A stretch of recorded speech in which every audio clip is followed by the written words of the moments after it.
What is happening out there, Roto Scouts baseball fans? Boy, do we have a big one to talk about today, gang. Tried to start as close to on time as humanly possible. 3:15 show, 3:16 start, not too bad. Doing that because we got lucky 13 games to talk about tonight. Baker's dozen. Should be fun. It is Friday afternoon. It is a really weak pitching slate for this many games. We've got a couple big names up at the top of the board. One obviously apex predator at the top of the board, but we've got a big mess of 6,000 and 7,000 and mediocre type pitchers. Andrew Alvarez for one. Trevor Rogers on the other side of this game that's just staring us in the face here. Ugly day for pitching. Oddly, not really creating a crazy situation in terms of implied runs on the Vegas board, though, either. With 26 teams in play, only one of them, and it's the Minnesota Twins, above 5 implied runs. A couple other decent mid-fours totals. The Orioles come in at 4.84 against Alvarez in that first game. Kind of interesting. Yankees pulling a usual mid-fours type total. The Phillies are very interesting. But only one team out of 26 popping above 5 runs. Kind of light day for hitting, too, in a weird way. Weird collision of factors on this Vegas board. No game above 9 runs right now. Just a strange mix. Beyond the rabbit holes here, he says, hoping Rodgers can return to last season form. He looked good last start. Yeah, we'll get into the man-by-man of it. It's a talented guy. We'll see whether he can put the pieces together. Gettable enough spot, but that offense has also been pretty frisky. So not a spot I love targeting on a slate where there's a lot of same going on out there. But not too much time to waste. Pirates Baseball's here. House is here. Stephen B. Cujo's here. Good to see everybody. As we get started, a couple people piling in. Just a quick update. The scoreboard is static in the home run picks contest. Loyalty Chisel and Cujo locked dead heat at 3 correct picks apiece.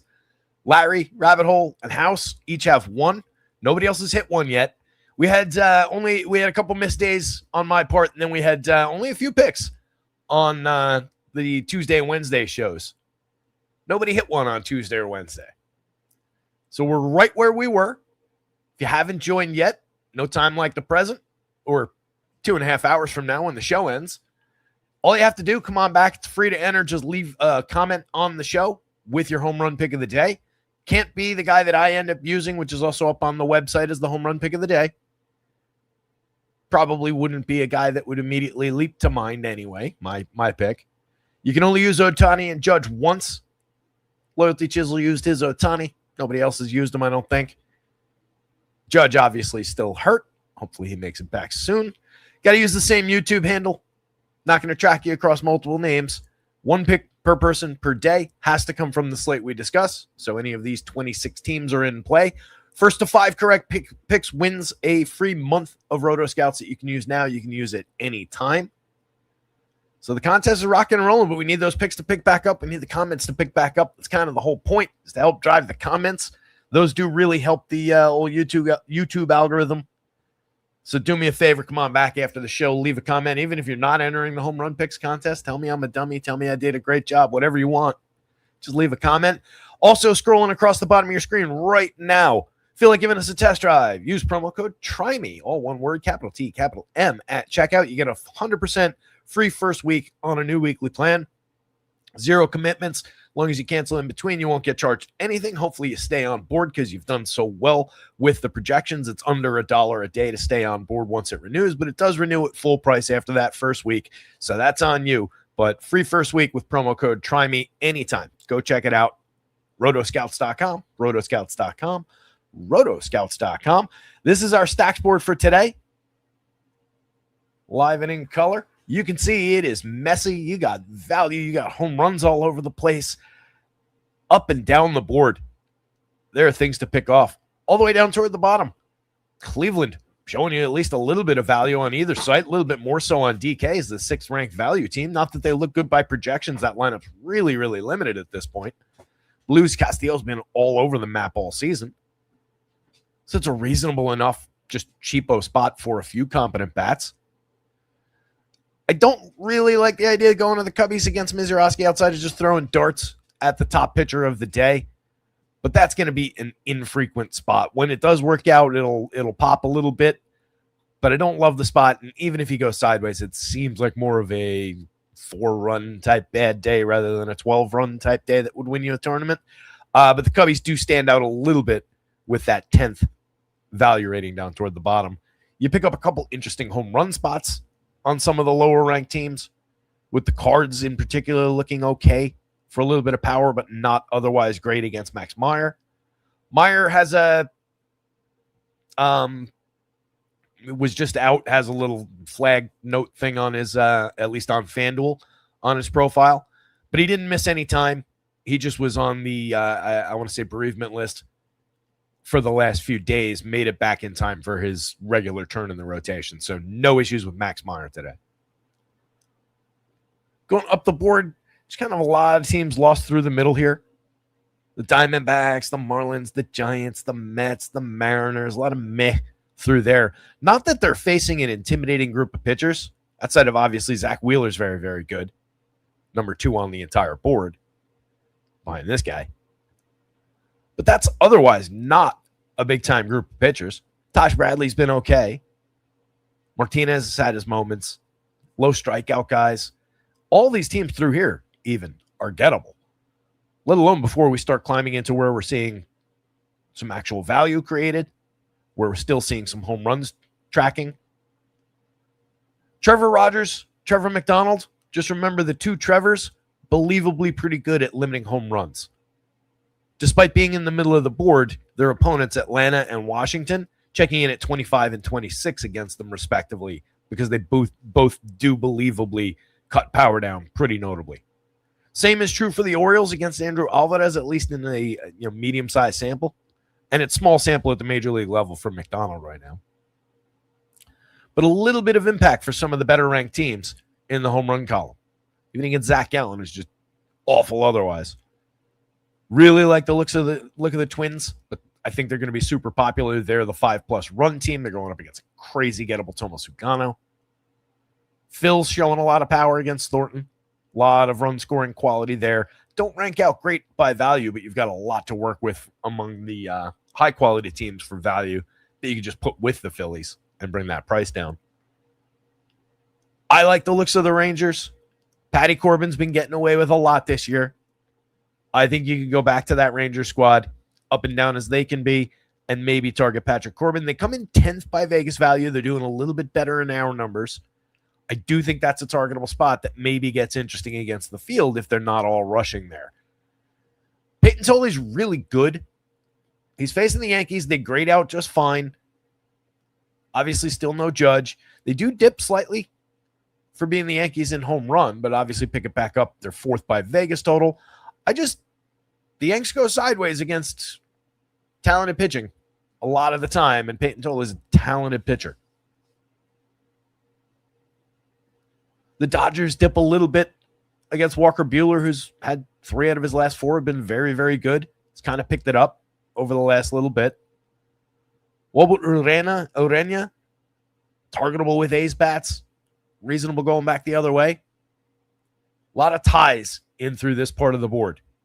And again, look at some of the names on the pitching board here. This is why I'm starting in a place we don't normally start, just to put it all out there and show how messy this slate is back and forth. Outside of Miz, Wheeler, some mix and match types of Valdi, but he hasn't been mostly pitching well all year. We are talking about a light board on quality, a lot of just fat through the middle. And we'll see that on the pricing board in a minute, but light on premium options. It's going to be an interesting one. You can see a lot of what I'm talking about through the price, right? Only that handful of guys really in what you'd call anything approaching expensive territory. It's the right group of guys, but it should arguably also include Joey Cantillo, JT Jin, who's pitched mostly well through the season. Roki Sasaki, who's seen a lot of improvement, could be more expensive. So there are options here, given how some of those guys are priced, but it is just middling all the way down through after basically those three guys. That's your set apart tier on talent. Once upon a time, Luis Castillo would have been on that tier. But then everybody, until we're getting down to, honestly, not even. Everybody outside of almost only Tomo Sugano through here is highly equal. There's a lot of same going on through there. You can see it separated by, not even 5 projection points from top to bottom within that block. So you can hear me say a lot of different people are usable as we go through this ugliness. Getting back to the runs board, though. 484 implied on the Orioles side. That's an interesting spot. Alvarez doesn't pitch deep into games. He's yet to complete the 5th. Only pitched into the 5th once. 3 straight starts of 4 innings exactly. But he's been mostly effective. He's found some fantasy scoring in those little small samples. I don't love the idea of using him on the mound, but it wouldn't shock me if he had a decent day limiting the Orioles. He's given up 2 home runs in his 4 starts, 32 and a third across like 8 outings. So I do believe in the Orioles. I like the righty power in that lineup, but he hasn't exactly been giving up the long ball, and he's been effective. A little back and forth situation there. Trevor Rogers kind of creating the same situation in the other direction. At least he's pitching deep in ball games, though. 7 very effective innings against the Dodgers in Los Angeles last time out. 1 hitter, 6 strikeouts, 2 walks. He's given up 9 home runs in 73 innings on the season, but again, mostly has that attribute, looking at him back in time, of keeping the ball in the yard fairly effectively. So having an impact on the Nationals' bats a little bit. 4.25 implied total, very, very playable, especially around their star players. But that's just kind of creeping through. That's not a priority spot. They're just healthy in the middle. As mentioned, I do like the Rangers. The Vegas total doesn't love them, but it also, puts them squarely in the middle at that 4.31 implied going up against the corpse of Patty Corbin. Corbin's been all right. 4.73 ERA, 4.71 xFIP, kind of right in line with one another and with expectation. Hasn't been pitching deep into his last few starts. Hasn't completed even the 4th inning in the last few. Only a few strikeouts. Only a handful of earned runs. He hasn't completely melted down, but he hasn't been good in those 3. It seems like we're kind of slowing down. So an absolute implosion could definitely be in the cards any one of these slates. And we've seen what that downside can look like with Corbin. Not looking to go to him on the mound. Looking at some Rangers bats. Going the other way, it's Eovaldi on the mound for the Rangers. He looks good. As you saw, he was number 3 on the pitching board. So definitely interested in going there. Last time out, 3 earned runs. Start before that, 3 earned runs. But at least he went 6 innings against the Padres, 7 innings at Fenway. 5 2/3 of 4-run ball at Kansas City, 6 innings of 4-run ball at St. Louis, a 5-run start, but he at least went 7 against Houston. Point being, the man pitches deep into the game regardless, so you can claw back some points from a couple runs scored. Obviously, on FanDuel in particular, we're really, really looking for him to keep it to 3 or fewer runs, and it can go sideways pretty quickly. But Nathan Eovaldi is a very, very good pitcher. So he's just been kind of bouncing along this year, 4.24 ERA, but a 3.40 xFIP. The 3.40 is who Nathan Eovaldi is.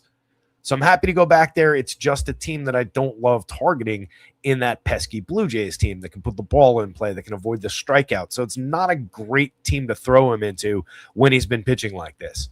3 runs seems very, very likely. 4+ seems like it's kind of in the cards as well. Ruins your day pretty fast on a, again, not good pitching slate, but a long list of pitchers. Will Warren on the mound, entirely usable for the Yankees going up against the Sox, but a mid-4s implied total isn't exactly a great situation for him.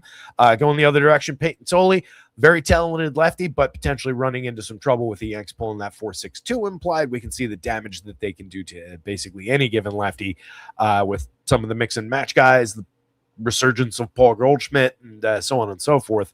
So don't love Toley, don't love Warren, but would play either one of those starters in that AL East showdown. More interested in the bats on either side of that one, though. Diamondbacks and the Rays is Zach Gallen against Nick Martinez. Mix and match pitchers at best. That said, Diamondbacks coming in at sub-4 implied total puts Martinez at least a little bit on the board. He's had some good outings this year, 2.73 ERA, but a 4.48 xFIP in his 89 innings, his 15 starts, only 55 strikeouts in 89 innings. We'll look at the percentages in just a minute, but obviously that's a little bit subpar. Zach Wheeler, second best option on the mound going up against the gettable Mets, sub-4 implied for them. Wheeler looks pretty tremendous against his long-ago team. Going the other direction, it's Zach Thornton making his second start in the show, 4 1/3 last time out, gave up 4 earned runs on a home run, 3 strikeouts, 2 walks. Had been pitching in the minors, 4.25 ERA, struck out 56 in 55 innings. Didn't particularly pitch deep into a lot of these, but does have 3 games where he oddly completed 6 innings. So 6 innings, if all went perfectly to plan, I guess the on depth could be there, but it doesn't look like all is going to go to plan, with the Phillies pulling the third highest implied total at 4.75 implied, showing some power against, so on and so forth. The Mariners and the Guardians, Luis Castillo, broken out of that piggyback situation. They're going to be moving around the guys who were piggybacking. Last time out, he went 4. He gave up 4 earned runs, struck out for the start. Before that was a full start, 5 2/3, 2 earned runs, 7 hits, 4 strikeouts, 2 walks, an up and down kind of a day, but had been pitching better in a few starts and a few appearances recently. So maybe turned a corner a little bit, getting back toward the Luis Castillo of old, but essentially coming back down the other side of the mountain as well. So a 4-5 run day would not surprise at all, and not necessarily pitching particularly deep into games anymore. So I don't love the upside, but the guards do come in at just a 3.79 implied total. That's a very low end team. And then Joey Cantillo going the other direction. 8 innings last time out, struck out 9, 1 earned run. That was at Houston, only 4 hits allowed, 1 earned run over 5 against Detroit the start before that. A little bit lower end. He gave up 6 hits, struck out just 4 and walked 0, but a very good outing and high quality pitcher, quality enough spot. So definitely interested in some shares of Cantillo going up against a Mariners team that should be better than it is, but they're coming in at just a 3.79 implied total for their side as well. The Royals are facing David Sandlin, who made a couple appearances. You might remember him from earlier in the year. Made 2 full starts, one on the 27th, one on June 1st. And then on the 7th, he pitched in bulk relief for 3 1/3, gave up 3 earned runs that day. The second start was against, both the starts were against the Twins. Second one, he gave up 8 earned runs. First one, he was very good. Kid's talented, pitched well in the minors, went back down for 2 starts, 14th and the 20th against the Dodgers and Blue Jays affiliates. 11 total innings, 3 total earned runs, 9 strikeouts across the 2 games. And now he's back to face a Royals team just kind of middle of the road. Not a major strikeout target, not a major strikeout option, but a fair play from the middle of the board against a team that's only pulling a 4.06 implied total against him and has been mostly scuffling all year. And then on the mound for Kansas City, it's Mitch Spence. There was some back and forth about whether it was going to be him or Kolek. Kolek's been on the bereavement paternity list. The other guy's on the bereavement list. A lot of lists. So I expect it is Mitch Spence unless something changes. We'll cover it if it does. Spence looking entirely targetable with White Sox bats. They're kind of mid-board right now too. 4.53 implied total. You can pick off some power through there, some value plays through there for sure.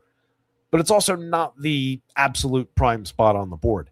The Cubbies and the Brewers. The Cubs, sub-3 implied total going up against the best pitcher in baseball right now, Jacob Misiorowski. He has just been ridiculous, working deep into games, finding strikeout, throwing the ball 132 miles an hour. It's just every now and then he's going to get got, and that is a good Cubs lineup that can work walks and get on base, but Miz has been on another level. He's super crazy expensive today on DraftKings. I don't know how you're going to get there, but I recommend you find a way. Colin Ray on the other side, pushing a 4.27 implied total toward the Brewers, definitely looking targetable there. Tomo Sugano is the pincushion of the day, pushing that 5+ implied total and probably the weight of the world DFS ownership-wise toward those Minnesota Twins. That said, the home run pick of the day comes from the Twins. We'll get to it when we get to it. Going the other way, the Rockies against Taj Bradley. Taj looks pretty decent on the mound today, going up against that light, free-swinging Rockies team. Every now and then, they're going to bend the slate, though, with a little bit of power, a little bit of friskiness in that lineup. Not only Mickey Moniak back in the lineup now, they have Cole Carrig, who's an interesting young player who's been off to a very, very good start, surrounding Hunter Goodman, some of the underperforming guys who have been there all season. There's some playability on the Rockies side of that one if you want to get a little different. And Taj isn't exactly perfect on the mound. As mentioned, this will be a full start from Max Meyer, so fire away with your Max Meyer shares if you're interested. He has pitched well throughout the season, a 2.80 ERA, a 3.70 xFIP, 3.33 actual FIP. He struck out 102 in 90 innings so far. He has been tremendous and one of the top options on the mound of the day going up against the Cards. 4.07 implied for that pretty decent young Cards team. Wouldn't shock if they put a few runs on Max Meyer, especially as he's coming back after being off with his family and everything for a few days. But he has been great, and I think we need the arm. So I lean toward Max Meyer in that one. Going the other direction, it's Michael McGreevy. You could throw some Marlins bats at him. They're an up-and-down type squad with some at least solid cheap bats in it with some power upside. JT Ginn on the mound for the Athletics going up against Walbert Urena for the Angels. 4.48 implied total. We lean toward the Athletics, all the high-quality home run bats in that lineup. Urena has been pretty talented so far in the show. He's given up 5 home runs in 12 starts, so hasn't really been a big-time target for power, but these Athletics bats can get the ball in the seats. And then the Angels against JT Ginn. You can kind of say the same thing. Ginn's pitched mostly well, 3.16 ERA, but I think people are going to get a little bit more excited about getting him into a lineup on a day like today. They've heard about him being good throughout this season. There are strikeouts available in that Angels lineup. He's probably projecting pretty well around the industry.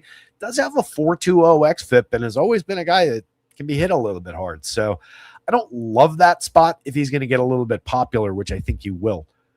Rounding things out with the Dodgers and the Padres. Low total on the Dodgers side, going up against Walker Buehler, who again has been picking things up over the last handful of starts. Overall, 3.96 ERA, but a 3.65 xFIP. He's been kind of interesting and checking the Dodgers down quite nicely.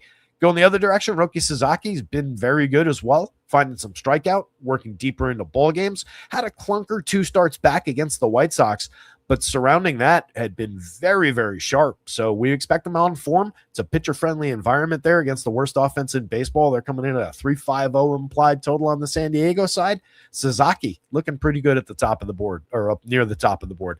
And then Reynaldo Lopez in a pitcher-friendly environment in San Francisco going up against Trevor McDonald. McDonald pushing for a change implied runs toward the Braves, keeping them on the board for run creation, for sequencing. They always have power in that lineup, but McDonald is good at keeping the ball down. He's given up 4 home runs in 9 appearances, 45 2/3 to 205 hitters. It's pretty good anyway, but he's got an even better track record for limiting power. So I think there's an interesting pitcher there. Maybe gets through that Braves lineup and surprises. It's more about how he might suppress the Braves, though, than it is making him a real go-to spot, because he's not a big-time strikeout pitcher. 42 Ks in 45 2/3 so far. And then Reynaldo, I don't think you get more than like 4 innings. Just hasn't thrown enough pitches. Mostly have been working in relief. He threw 40-50 something in 3 innings on the 21st. So topping out probably 4. I gave him like 4.5 in the model, and he doesn't look good anyway. How you guys doing out there? Jake Swales calling for the Caminero home run. I like that one. And the Caglianone. Cacavello's calling the Langford home run against Corbin. That spot I like quite a bit. You'll see how that one's popping in just a few minutes. Looking at this pitching board again. So obviously, class of the day, right there. Pretty straightforward across those 3 pitchers. Even with Eovaldi being a little bit bumpy this year, even with him having to face that Toronto lineup that can be low strikeout, that can just scratch out base hits, I do still think he's your 3rd best and 3rd most likely option. Max Meyer is not a bad 4th. You could argue for going around those 2 and going to Max Meyer. You don't have to face the Yankees, the Red Sox in a showdown AL East game, and however those things go. Both these guys are fairly priced. Both those guys are good young pitchers that are likely to succeed in those spots, come in around those numbers as far as the mean, with a little bit of ceiling on it, but also carrying a little bit of basement. Meyer probably one, pitching better, finding more strikeout than either of those guys, and probably in the slightly softer matchup, you're just paying more for them on both sites, offset fairly significantly at the 10,000 on FanDuel. I really like where Contillo's priced against that Mariners team. 79.74 makes him entirely usable. Taj Bradley standing out for quality, very affordable at 76 against Colorado. I expect that's going to get stupid popular on DraftKings. I don't think there's any issue if you're not getting to one of those two guys. I don't think there's any issue at all with taking shares of lineups with like those two guys together.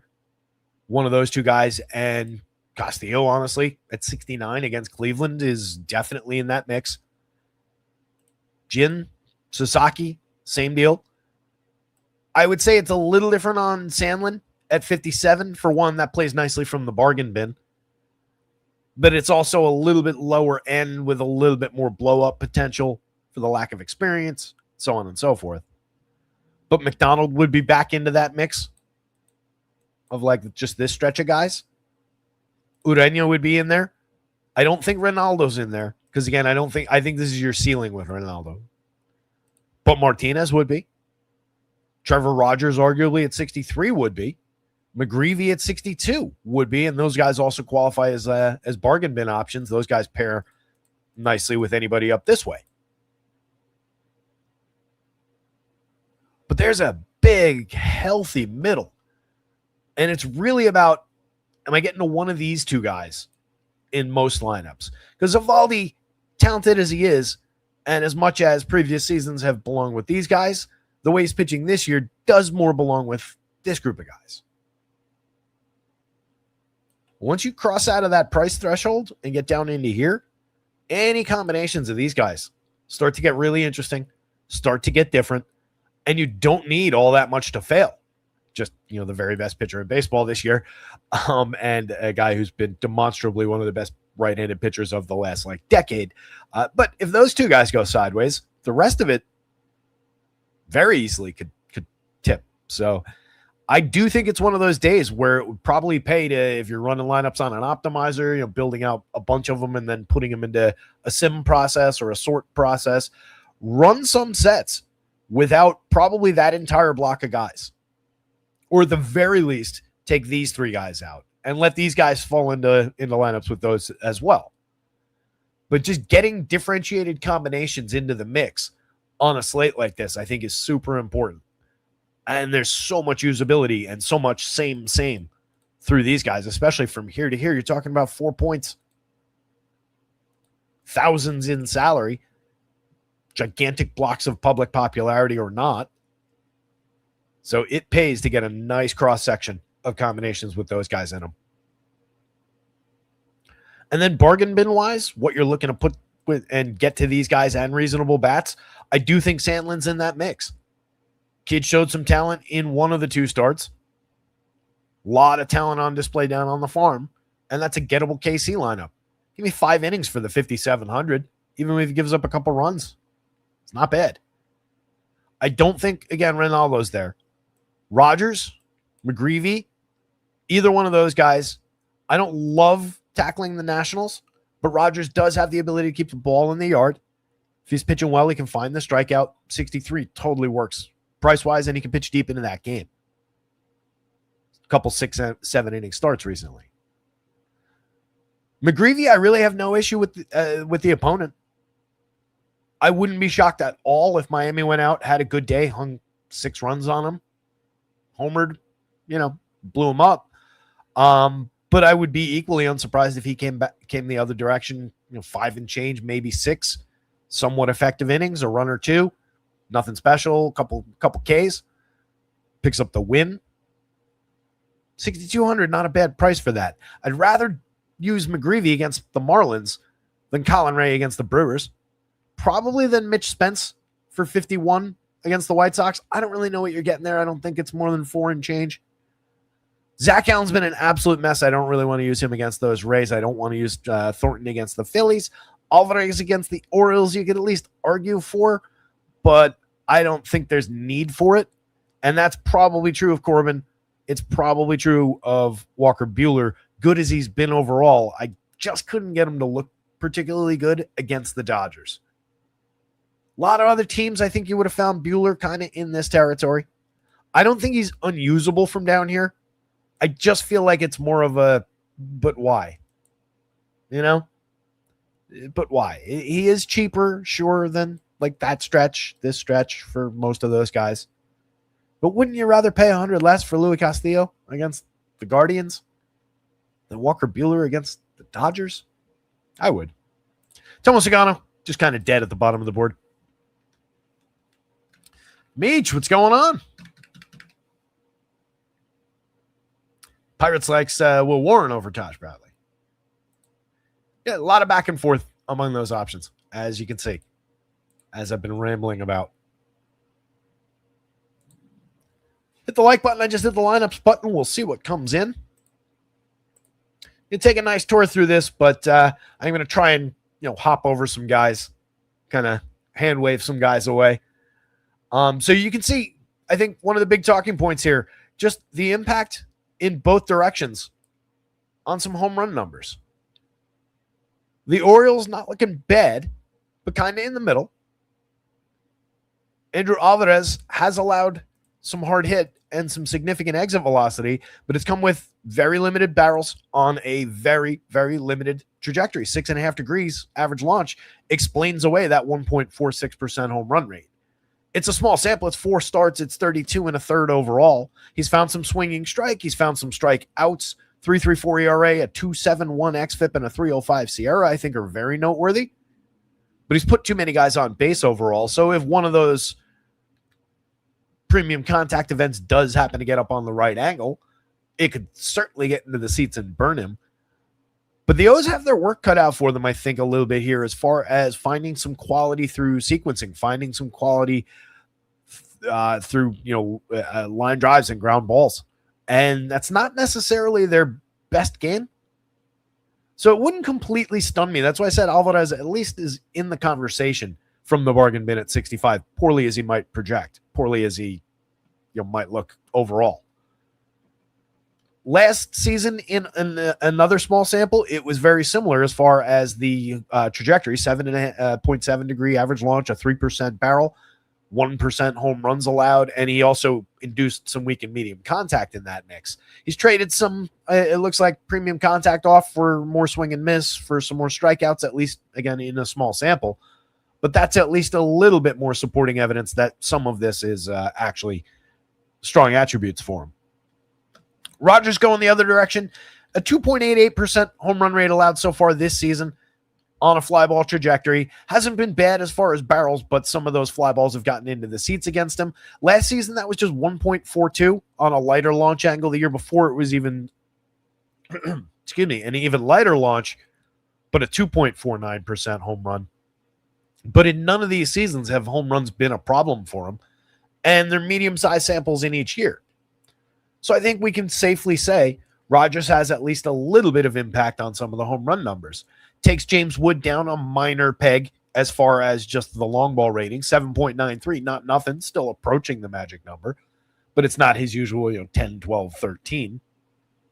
He's hit 20 homers, stolen 13 bases, on constantly, leading the league in runs scored, mashes baseballs when he makes contact. He's still just one of the best players on any given slate. 62-42, you're absolutely going there. I have no issues playing him and the rest of the top end of the Nationals bats. But it's not the greatest target in the world for Rogers.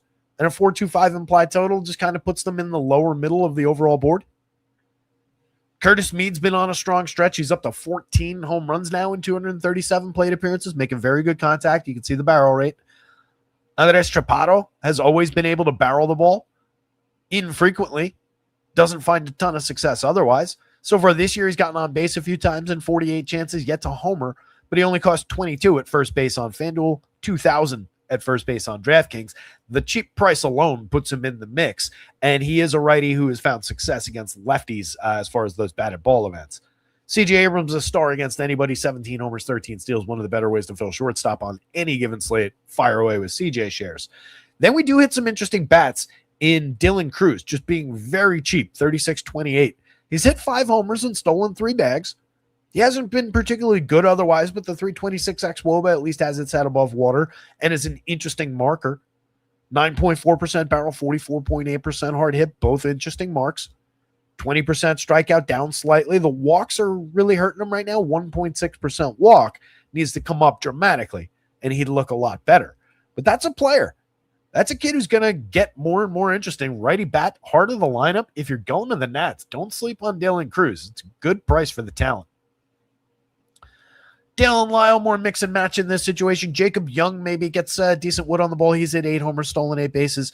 Lyle has 8 and 7, 96 and 79 WRC plus overall, respectively, though. Nasim Nunez has kind of gotten it together with the bat, at least in the last 2-3 weeks. It's hitting like 400 over the last 3 weeks. It's a nothing, overall sample, but it's normalized some of the numbers overall. 243, 24, 284 slash line. He's never going to hit for power at all. 0 barrels on the season. Probably never going to hit a home run. 284 slash is ridiculous, but he's leading the league in stolen bases. He's got 31 on the season. He can wreak havoc out there, and he's been getting on base a little bit more frequently lately. So kind of an interesting piece down the bottom of the lineup in the middle infield, but nothing really truly more than just a mixer for his own lack of ability to really create high-impact events. Kimmett Ruiz has always been good at putting bat on ball, but the success comes and goes. He does have 6 home runs that came earlier in the year in the 176 plate appearances. Should hit for average more than he does. Very low strikeout, low walk, so a lot of balls in play. The quality of those, though, over the years has just been pretty lacking in terms of barrels and hard hits. On the O side, I think we want to be looking at some of the premium righties, like Pete Alonso for sure, like Kobe Mayo, guys who make major contact. Each of those guys, premium for barrels, premium for hard hits. Tyler O'Neill's in that mix as well. He's nice and cheap at 26-23. He's been bad over 148 plate appearances where he's getting a couple opportunities, a couple few a week. Just can't find any kind of consistency. But this is a former 30 home run guy with the ability to steal bases. An elite game is in the mix any given slate, particularly against a medium quality lefty. It's just Andrew Alvarez, again, has been somewhat limiting to home run upside. So it does take away part of that weapon for O'Neill.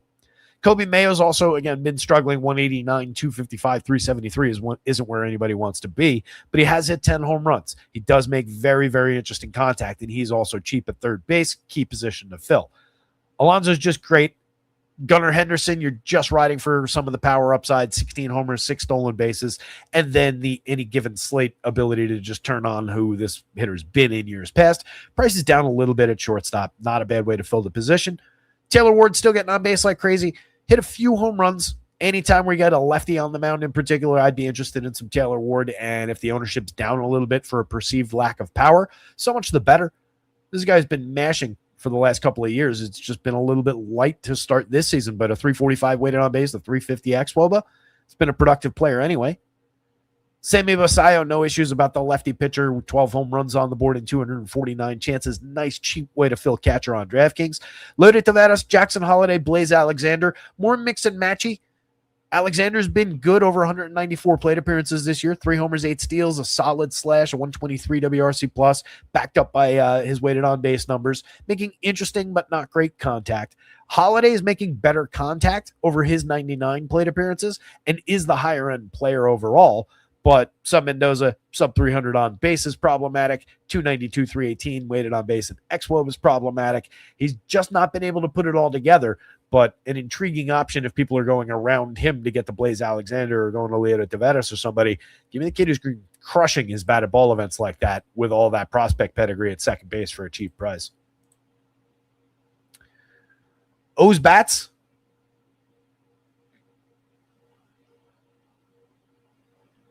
Nationals bats. Rogers, Alvarez. All 4 things are at least somewhat usable. Again, the O's are your higher priority there. 4th and 2nd. 4th by points, 2nd by value on FanDuel. 6th and 5th on DraftKings. That's reflecting a little bit of the power difference. Only 21st by home run overall, but definitely some upside for power through that lineup. Again, Pete Alonso's going to hit his homers against anybody.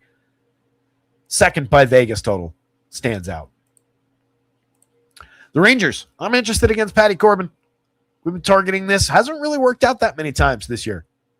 Gotta say, it's not that he's been good. 4.73 ERA, a 4.70 xFIP, striking out just 16.2% against the 7.9% walk rate. It's just that he hasn't completely blown up, and he hasn't been allowing the long ball as frequently as he used to. 2.76% home runs is entirely fine, very manageable. Still does come on a fly ball trajectory with too much hard hit. 89.1 miles an hour of exit velo and a 7.4% barrel, though, are manageable. So it's believable that we're in this territory. You can see, though, Stuff Plus doesn't really like the arsenal. He's been locating well, but that's about it. He's not finding the swinging strike anymore. There's nothing about the underlying numbers that would suggest that there's anything better to come. So this is still a targetable pitcher with a usable lineup on the other side. Not quite as good as the one we had projected.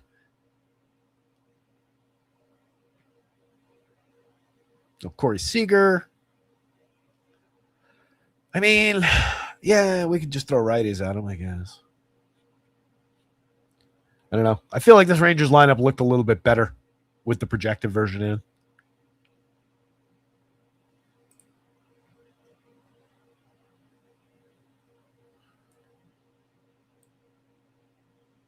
That just looks better with Seager in there. It's really about Seager, but I don't like Nicky Lopez for basically anything at the bottom of the lineup. But we do like Higgy.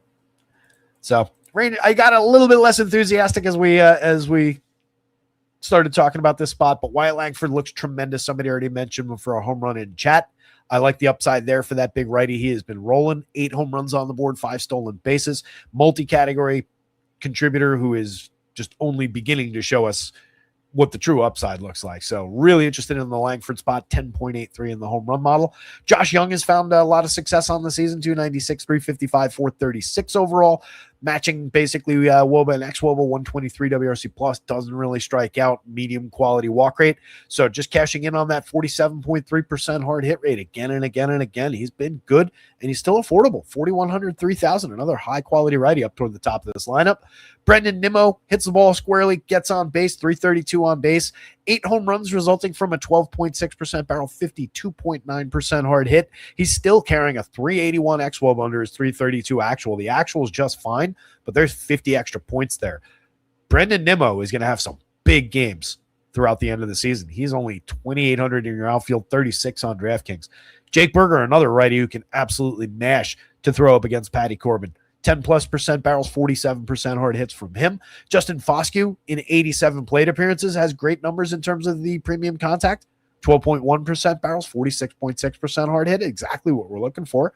364 xWOB under the surface as well, telling us there's a little bit more than the 256, 322, 462 we've seen. He's hit 4 home runs already.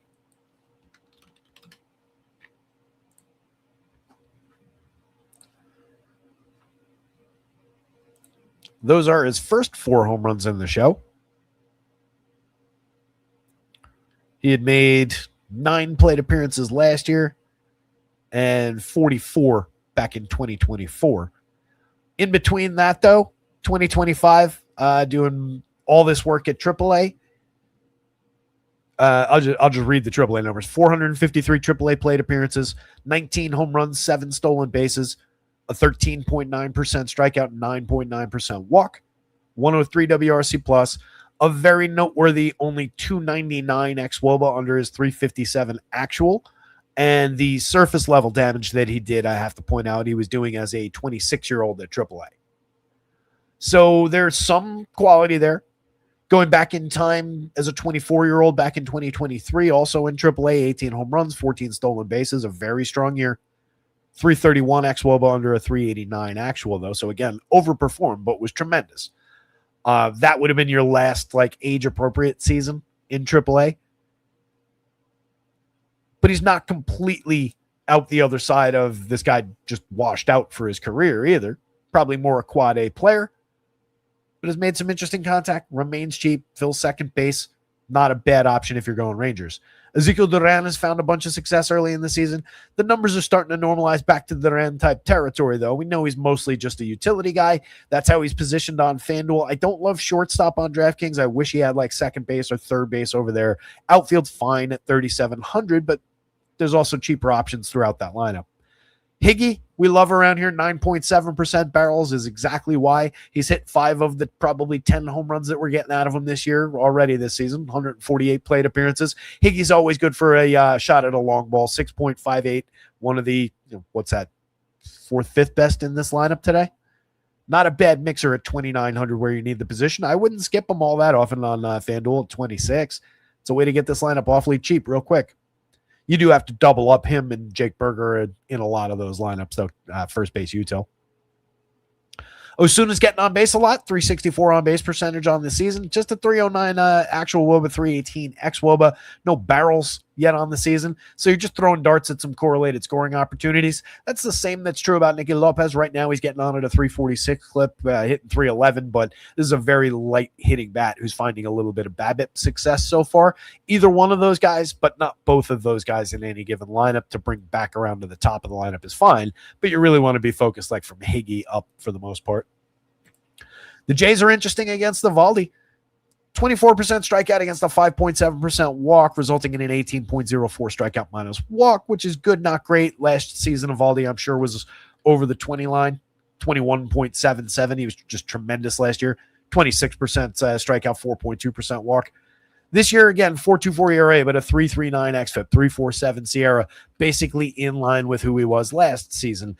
Last year, it came with overperformance, 1.73 ERA across his 130 innings, 22 starts. He was tremendous last year. A little bit more up and down this year, but very, very capable of working deep into a game. My biggest concern here is the low strikeout nature of most of these premium Blue Jays bats and just the peskiness, the ability to get on base and just shake them up with, extending pitch counts, extending innings a little bit and just running them out of the game a little bit earlier than we would typically look for, while also limiting strikeout, maybe putting a couple few runs on them. So not the best spot in the world, but super playable at 9. Same deal at 97, one of the more highly projected pitchers on the slate. Blue Jays bats against him, though. If you're looking that direction, you've got some cheap options like Nathan Lukes at 2,500. He's still getting on at a 344 clip, over 159 plate appearances right now. A lot of it's come on BABIP. He's miscast in the 2 spot entirely, but that's where he's hitting, and he's between George Springer and Vladdy Guerrero and Kaz Okamoto, their big-time power bats and their stars. So you're going to Nathan Lukes for DFS just because he's super cheap, fills outfield. You could take him instead of a struggling George Springer. I would rather have Springer in most cases, given that 8.58 in the home run model, given the years of success that we've had from him. But there's a fair argument to be made that Nathan Lukes is the better option at that price offset right now. Springer, at the very least, still a sub 20% strikeout, a double-digit walk rate. He's doing a lot of George Springer things in there under the surface. We just need some of the better batted ball events to emerge. Hopefully a better second half coming. Not a lot to really point to say that it's gonna.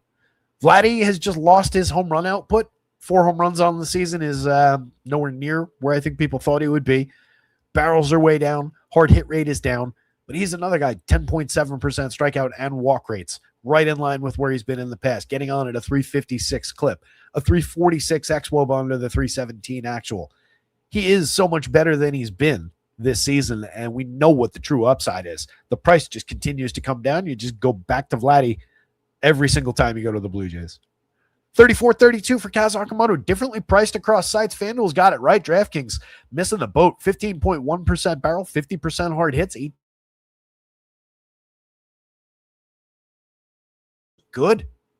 Easy play on DraftKings at 34. That's a third base one-off to keep in mind, honestly. 3,200 on FanDuel. It's very, very playable over there, and everybody else is cheap too. It just stands out for the difference between those two prices relative to cap site to site. Dalton Varsho, you're looking to pick off one good batted ball event, maybe find your way to first base, steal a bag, correlated scoring. 337 on base with 7 stolen bases on the season. Ernie Clement has been good, 294, 315, 438. Another got a lot of success on batted balls, 10.3% strikeout, 3.2% walk. So we're just lightly putting balls into play and beating them to first base. That will go away at some point for Ernie Clement. We've seen this before. That's a big tell right there, in the 269 xWOB under his 327 actual. Jesus Sanchez, a bat we really like around here. His price is way, way down, 2,600 on both sites. That's super cheap for a guy with a 10.8% barrel rate and 47% hard hit.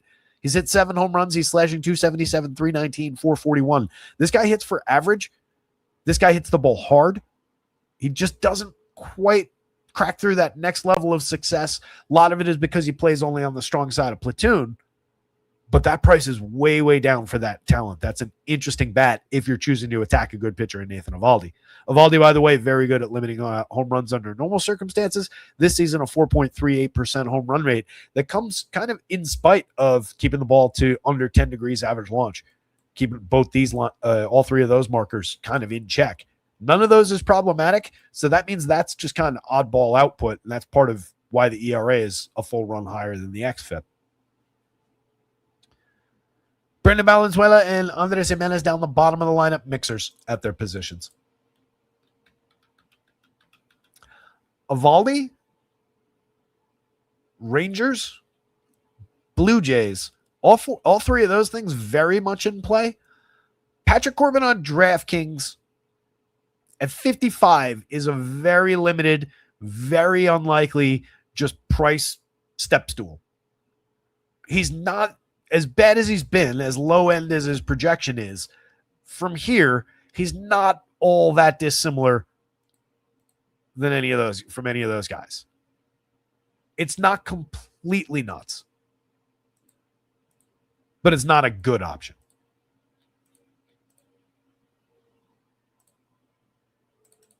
Andy, what's going on? Andy GPS. Lone Wolf's here.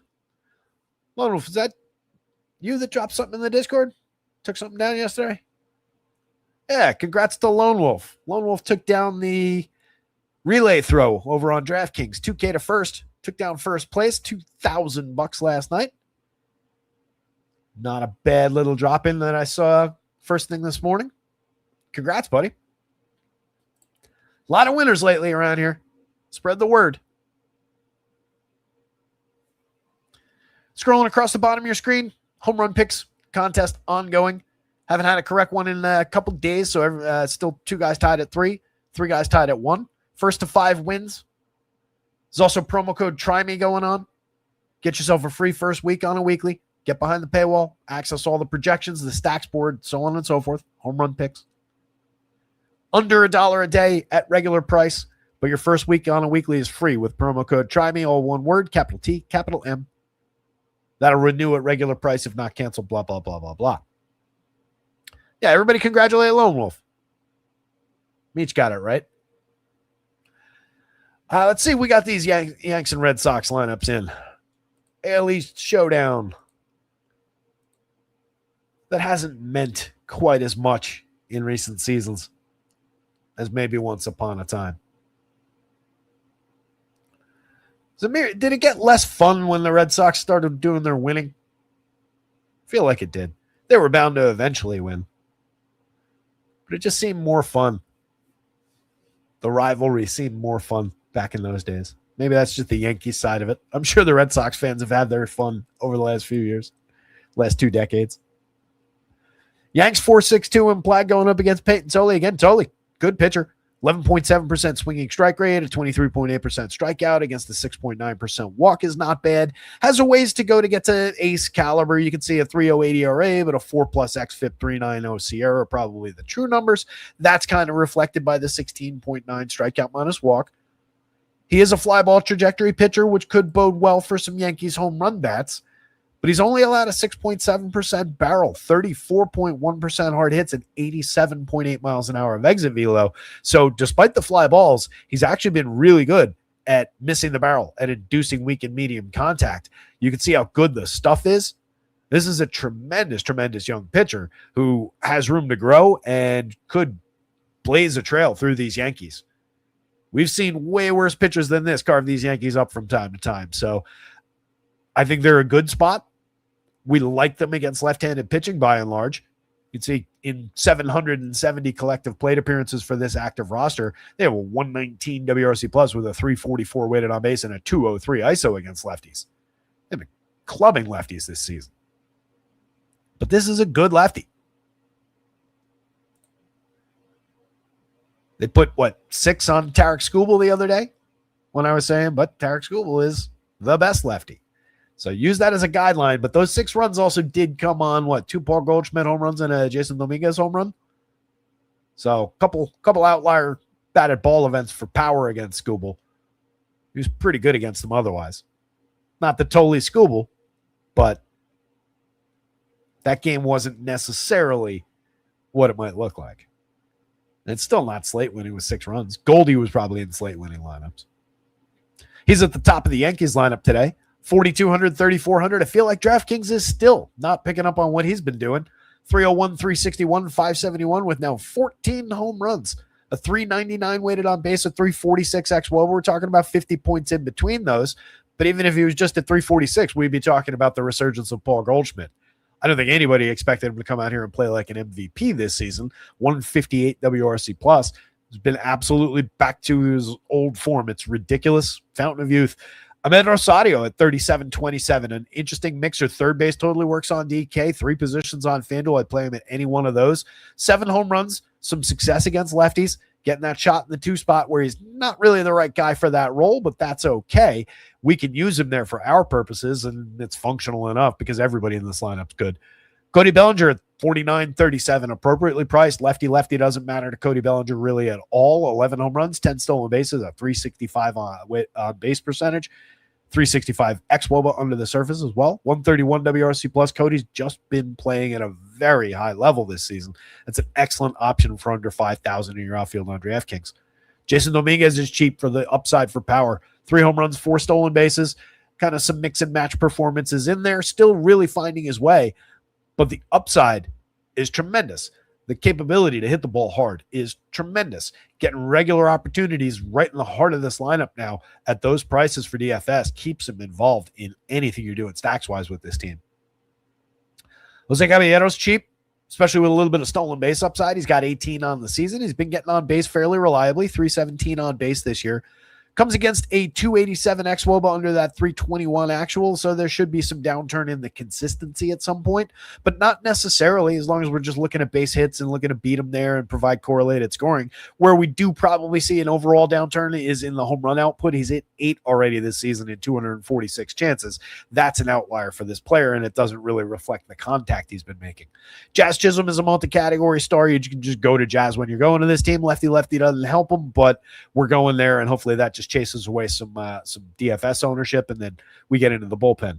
Anthony Volpe, terrible at basically everything, but is having an okay 121 plate appearances, drawing some walks, getting on base at a 364 clip, 109 WRC plus. It'll come crashing down. Where you find quality with Volpe in reality is around the occasional home run, the occasional stolen base, but it's usually a lack of correlated scoring because he's wildly inconsistent. So just a mixer at the bottom. I'd honestly rather have Spencer Jones in the outfield, 27-24, much cheaper. A lot of power upside, shares any kind of stolen base upside that Volpe might have. Spencer Jones stole a bunch of bases coming up through the minors while also hitting a bunch of home runs, and he is still carrying a 70% hard hit rate. It's over only 68 plate appearances, but he's been putting good wood on the ball. 2 home runs on the board, a stolen base, mixed results otherwise, just a 249 xWOBA. There's a lot not to like about what he's done, including the 42% strikeouts in that small sample. But that's a really talented kid with thunder in the bat, 7.77 in the home run model. If you're just talking about mixing between 2 unreliable players, give me the kid with the more clear, true upside. Ali Sanchez just here to do the catching. On the Red Sox side, Yoshida, Ceddanne Rafaela, Willie Abreu, Wilson Contreras. These are high-quality bats up at the top of that lineup. Yoshida not really putting up the average that you're used to. This is a guy who hits line drives, succeeds at getting on base, has medium quality power, low strikeout, medium walk rates, lower medium walk rates really, but he's just not finding the premium contact like usual. Way down so far this year. His price is down with it though. If he's leading off, that's not a bad option if you're determined to go Red Sox. Will Warren's pitching to a 3.45 ERA with pretty similar xFIP and Sierra under the surface.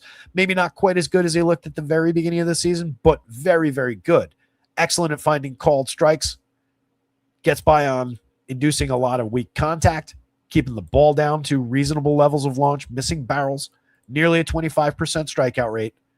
It's not going to be mistaken for an ace, but this is a very, very good, 4-5 type starter. So no issues using Will Warren at 8,500 on DK. That's a nice price.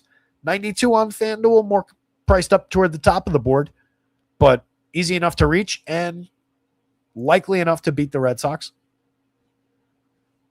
Mid-4 implied total doesn't exactly prioritize them, though. Rafaela, we're mostly looking at counting stats down here. He's been excellent through the slash line, but we've seen that before. Over 300 plate appearances, the next 300, he tends to crater through the slash line and just comes out the other side with some quality counting stats and then ends up below average here. You can see that right there in that 290 xWOBA against the 343 actual. Again, 320 is league average. Willie Abreu, Wilson Contreras, and even Jarren Duran all making very good contact in terms of barrels. Down slightly, down in hard hit rate, but still a lot of quality there. Willier's just kind of affordable at 44. 34 on FanDuel, slightly more expensive against the cap, but not bad. He's hit 10 home runs. He's getting on at a 335 clip, 110 WRC plus. He's been good, but maybe a little bit off pace of anything around a breakout that we might have thought was coming for even more power than what we saw last year. Contreras has just been very good. 16 home runs, a 371 on base. He's been their best player. Duran just clinging to the Mendoza line right now, 200, 258, 366. This number and that number are way off for Jarren Duran. He's striking out more, he's walking less, and he's just not finding the success on batted balls. 274 weighted on base, a 290 xWOBA. But there's a long history with Jarren Duran being better than this. So for DFS purposes, if you're going Red Sox, he's not going to be owned. He's still kind of expensive at that 47 on DraftKings. 3,000 FanDuel works a little bit better maybe. But I don't think he's popular even within stacks of Red Sox. So I think you do go there. Caleb Durbin's just been one of the worst hitters in baseball. Minor uptick here and there in recent weeks, but nothing really to speak about as far as consistency. Siegler, Connor Wong, Marcelo Mayer, mix and match pieces all as you go down that lineup. Wong has been okay, occasionally gets into one with a barrel. Mayer also finds the barrel from time to time, was much more consistent in a small sample doing so last year, but also is fairly low strikeout, so you're getting well-struck balls in play from time to time. 3 homers, 3 steals, a lot of inconsistency. Wong has been the more consistent guy, Phil's catcher for a cheap price. All 4 sides of this are usable. Yankees bats, Peyton Tolley. Red Sox bats, Will Warren. Oh, that. Nah, that's probably not right. I can't do that with the way I have it projected. That's what I wanted to do as I was talking it through, but it's actually... I'll just go bats. Yankees bats, Red Sox bats, but it is Will Warren above Peyton Tolley. Just barely.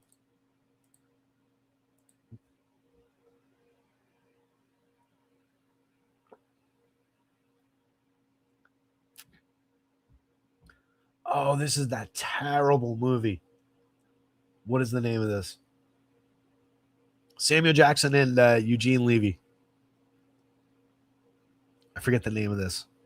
Like You're the Man or something like that. Not She's the Man. That's the one where Amanda Bynes dresses up like a boy to play soccer, I think. Is that all right? I gotta check. The Man. Just The Man. 2005. 12% on Rotten Tomatoes. Yikes.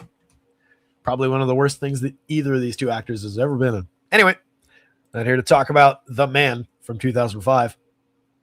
Hopefully everybody's day's going well out there on a Friday. A lot of games to continue through. No time to waste, but hello. 4.60 implied on the Rays side, going up against the corpse of Zach Gallen. They look pretty good here. 14% strikeout rate for Gallen, a 6.10 ERA, hovering just below a 5-run xFIP. Sierra, a lot of barrels, a lot of hard hits. Home run rate at 3.58. He's historically not been bad at giving up home runs, but also not been particularly good at limiting them. I don't think you're looking to go to Zach Gallen against a very good run-creating Rays team, especially one with Johnny Diaz in the leadoff role, getting on at a 4.12 clip, followed by Jonathan Aranda at 3.86, Junior Caminero at 3.77, so on and so forth. Just not a good spot for Zach Gallen. Fire away with Rays bats. Nick Martinez on the other side, 7,900, not a bad price on DK. He's a low strikeout pitcher, but he's been pitching fairly well. 2.73 ERA, but a 4.47 xFIP, a 4.68 SIERA. Those are the real numbers. He has gotten away with it. This is a Diamondbacks team against which I think he could continue to get away with it. 4.0 implied total is not really standing out for quality for them. He's been limiting barrels. He's been excellent at inducing weak and medium contact. He is a fly ball trajectory pitcher, but it's not all that likely to burn him in this ballpark. 33, especially against the contact he's allowing, 33.1% hard hit, average 87.4 miles an hour of exit velo. So that 2.2% home run rate is entirely realistic, having an impact on, even the home run bats like Del Marte, like Corbin Carroll through this lineup. And this is not the most powerful lineup. This is not the most productive lineup anyway. 93 WRC plus collectively for this active roster, over 1,600 plus plate appearances against righties this year. Doesn't exactly speak to their good fortune. So shaky as he is on strikeout upside or anything like that, solid handful of innings and a win bonus out of Nick Martinez, definitely in play at 79 on DK. 81 on FanDuel. I like him quite a bit less on that site. He's in play for those reasons, but a lot lower end. D-backs against him, though. I think you can go there. Clint Wood, what's going on? Clint Wood says, hit the like button and subscribe. Check out the website, rotoscouts. Give it a look. Under $1 a day to get behind the paywall. Free first week going on with promo code Try Me, all one word, capital T, capital M. Free first week on a weekly. So, Ketel Marte, Adaldo Perdomo, Corbin Carroll, Gabby Moreno. Those are your guys from the D-backs. But we do have to call out the fact that Max Kepler is on this team now. 2,500, 2,800 for the lefty in the sixth spot, kind of in the heart of the lineup. That's a guy with a lot of power in his bat over the years. It's a guy with low strikeout rates, puts the ball in play with authority. Last season, Max saw 474 plate appearances, came away with 18 home runs, a terrible slash line, just a 90 WRC plus. But you can see some quality right there. The 332 XWOB under his 300 actual. He had a 11.2% barrel, 44.4% hard hit last year. He cratered in 2024. He's had a weird, up and down every other year kind of thing going on in recent memory. Year before that, 12.2% barrel, 47.6% hard hits back in 2023. He hit 24 home runs while slashing 260, 332, 484, a 124 WRC plus, 224 ISO. That's a good player. This was just a weird outlier season. Last season, the power was back. The consistency was not, and it was kind of a mixed bag. But you can point to this and say there was a lot of just misfortune there. There was a lot of bad luck.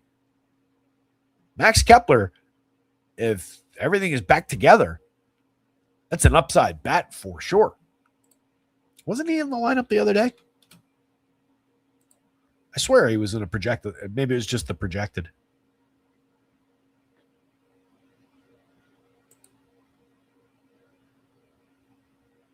Yep, first action in the show.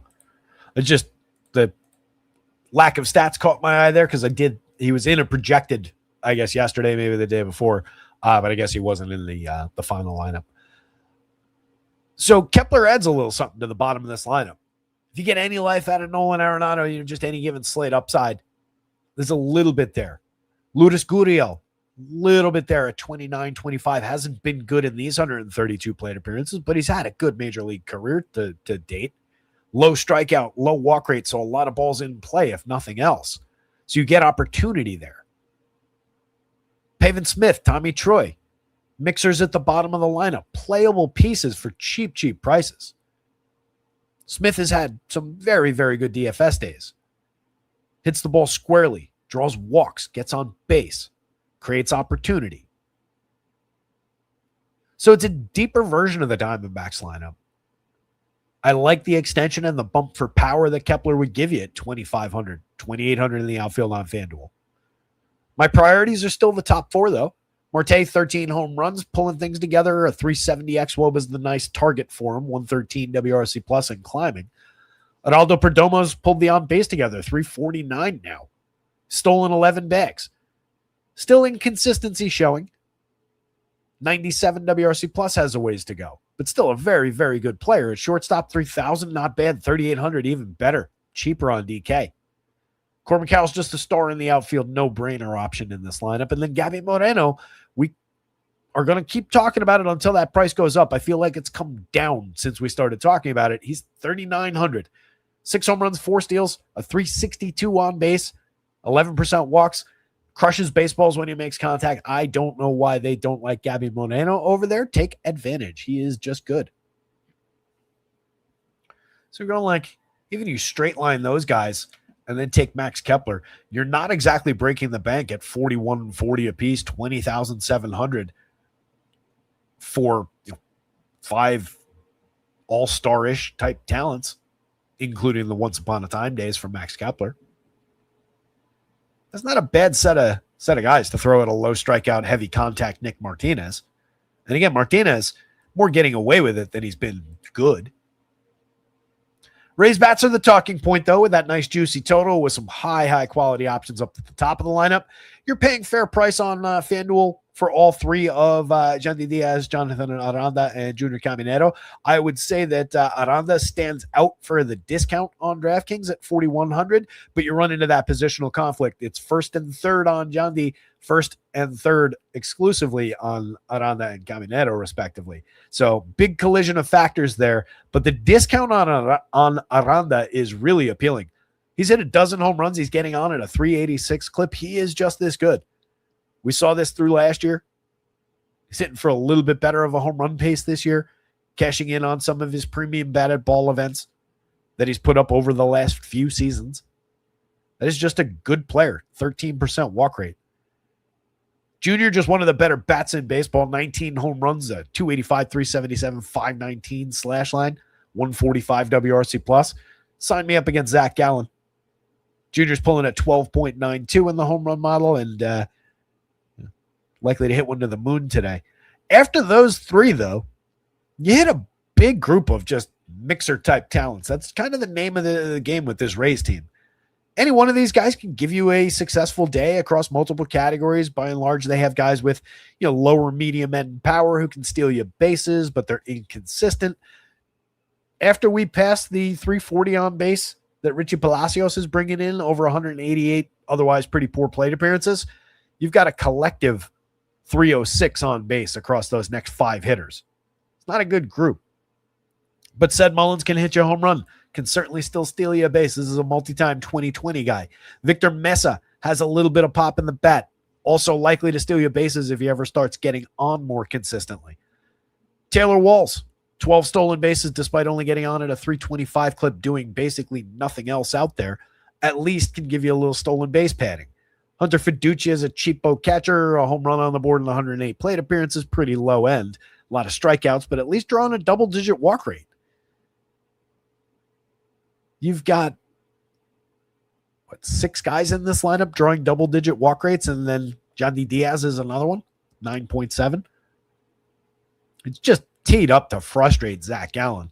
It does make it difficult, though, because none of these guys particularly really stands out on skill.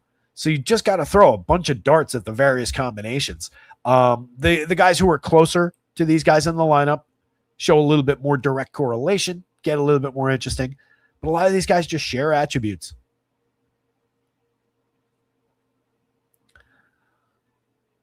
I think, God, he's been so bad. I don't think there's any noteworthy difference between Johnny DeLuca, Sed Mullins, and Victor Mesa. So whichever one of those guys you wind up with is just fine. DeLuca probably gets the most attention. He's slightly more expensive. He's slashing 270, 301, 453 to the 204 to the 180 that the other 2 guys are putting up. So probably just draws more of the natural eye. I think among those 3, I was about to say it, and I think I'll throw it out there. I think Sed Mullins is probably your most interesting at that $3,200 price. Take the veteran lefty with all those quality years with at least some standout DFS days today for home runs and stolen bases, and throw him against this low end righty that Zach Gallen's become. I think that's the guy I would prefer getting to down there. But you're going to end up with one, maybe two of those guys in any given stack of Rays. And I think it pays to embrace rotation of a lot of them because there's no real telling which direction we're going down this way. These three guys are your other priorities. But again, you can only have two of them on DraftKings, all the more reason that you're going to get multiple versions of those guys. Is what it is on DK. The Rays might play a little bit better for a FanDuel stack, to be quite honest. Rays bats, Diamondbacks bats. Nick Martinez on DraftKings, Nick Martinez on FanDuel, and then Zach Gallen's just down at the bottom of the barrel.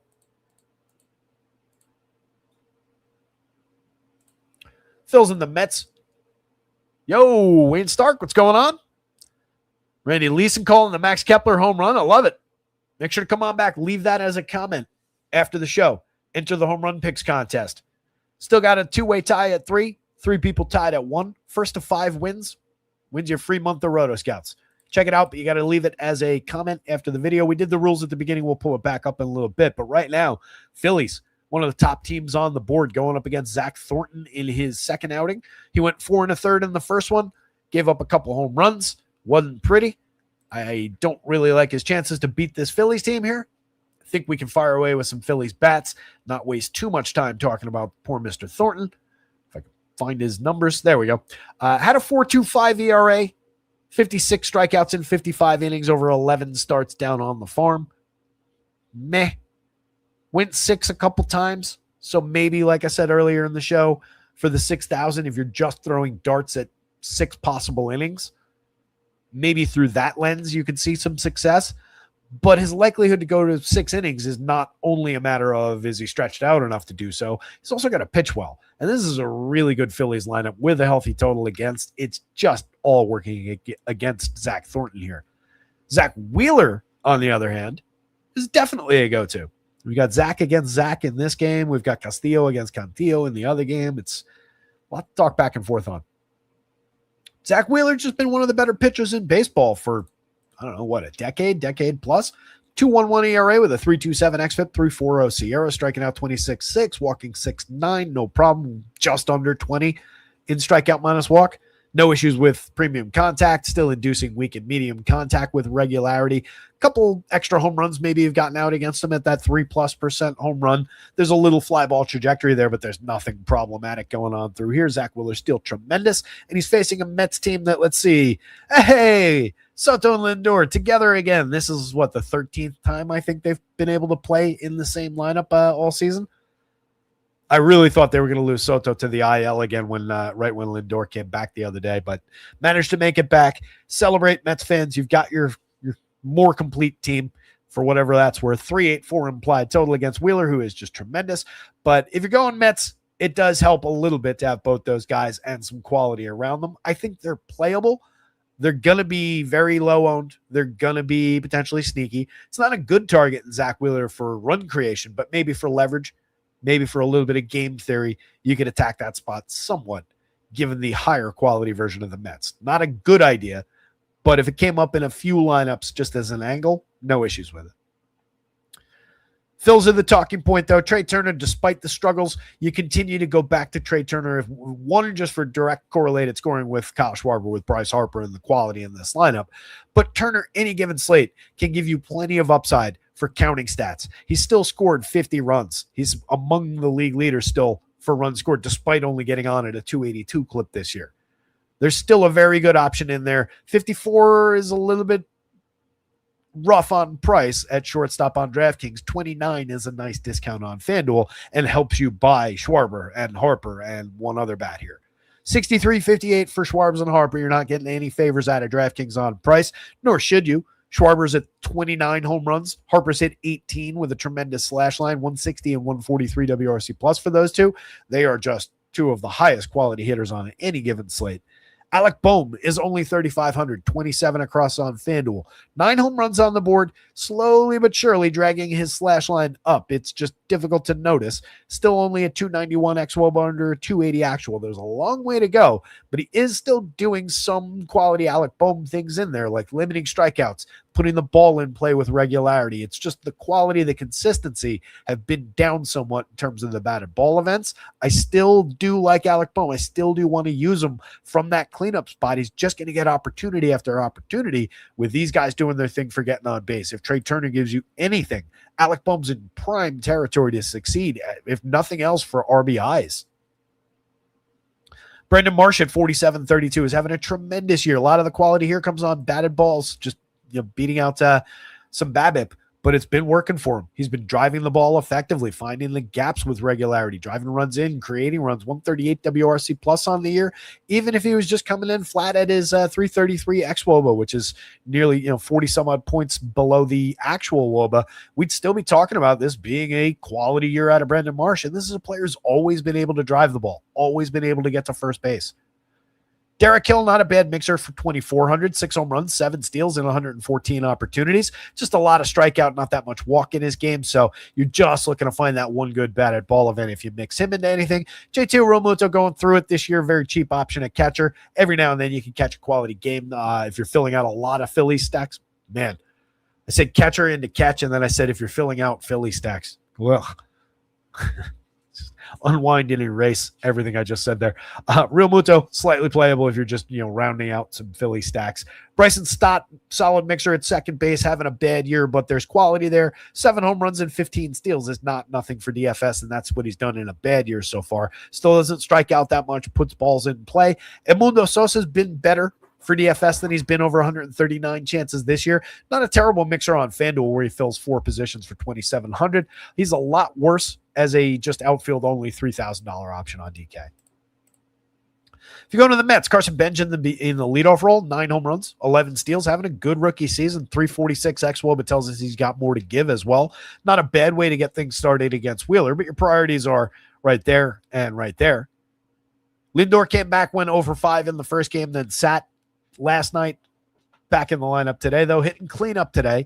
What you're looking for there is some direct correlation between Soto and all his on-base skills. 399 on base so far this season. Just utterly tremendous numbers across the board as usual. Premium contact is down somewhat, but still stellar. 17 home runs, a 166 WRC plus, 409 weighted on base with a 420 xWOBA under the surface. So technically underperforming despite being fantastic. Bo Bichette, in between those two hitters, is up to 10 home runs, has kind of slowly normalized his slash line overall. Very interesting, 334 xWOBA under the surface.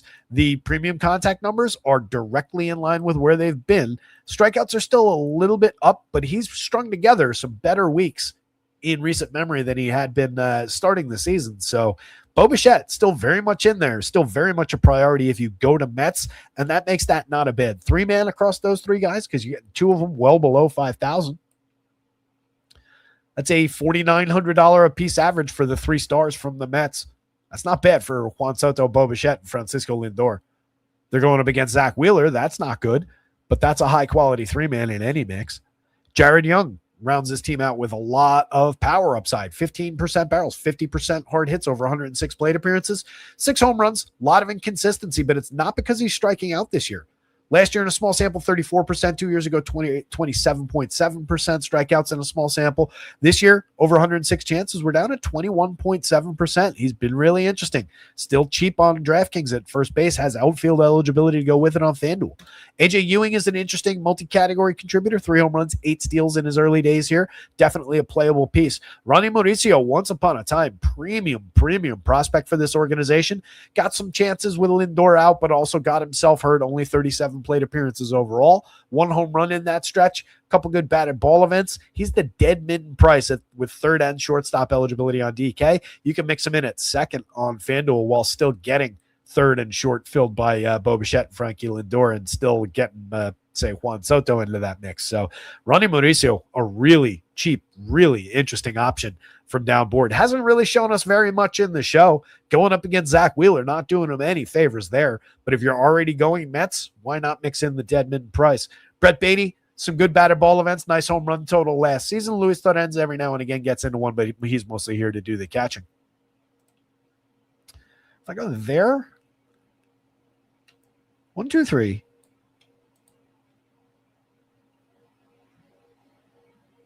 You can't get Mauricio and those two guys on DraftKings, right? On FanDuel, you can with the second base eligibility. Obviously, with the util in the mix would also work.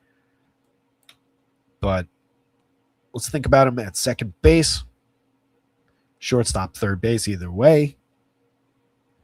So that's for those three guys. Two of whom are Bo Bichette and Frankie Lindor. That's a $2,600 a piece average.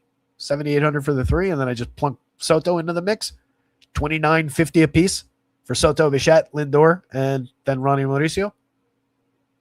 That's not a crazy four-man stack. I know, again, they're going up against Zach Wheeler. Not good. Sub-4 implied total. There's nothing to like about the Mets' just baseball upside here. But as a DFS angle for the price, for what the ownership's going to look like, to attack one of the more highly owned pitchers on the slate, there is a DFS angle there. That said, this goes Zach Wheeler, Phillies bats, Mets bats. Probably wouldn't play Zach Thornton.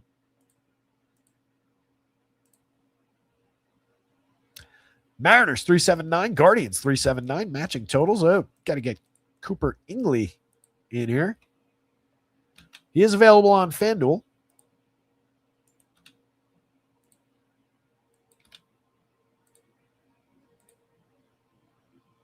Cooper Ingley is a lefty hitter, 24 years old, had 12 home runs, over 221 plate appearances down on the farm, 284, 416, and 551 slash line. Pretty solid. 370 xWOB under his 422 actual. Seems like he can hit a little bit. Oops. It's a shame he's not available for you on DraftKings. If he was a $2,000 catcher over there, that would have been interesting to throw into this version of Luis Castillo. On FanDuel, honestly, wouldn't rule it out. The fact that he's hitting fifth with some obvious upside coming from down on the farm, that's not bad, even though we don't need his position. Helps us find some power in this lineup that is, outside of Kyle Manzardo, kind of lacking for it. Probably got to give him a little something in the back end projection. Had 10 home runs in 510 last year, 9 home runs in 403, 11 home runs in 408 going back in time. I'll have to give him a better look after the show to see whether I tweak that number a little bit and just get him 5 and change, maybe 4 and change in the home run. I'll give him a little bit of credit for the growth that he's had on display early. But that looks like a playable piece against this pitcher. Louis comes in at 21.8% strikeouts, a 5.22 ERA, but a 4.28 xFIP, 4.10 SIERA. Again, had been finding form a little bit in this back and forth piggyback situation.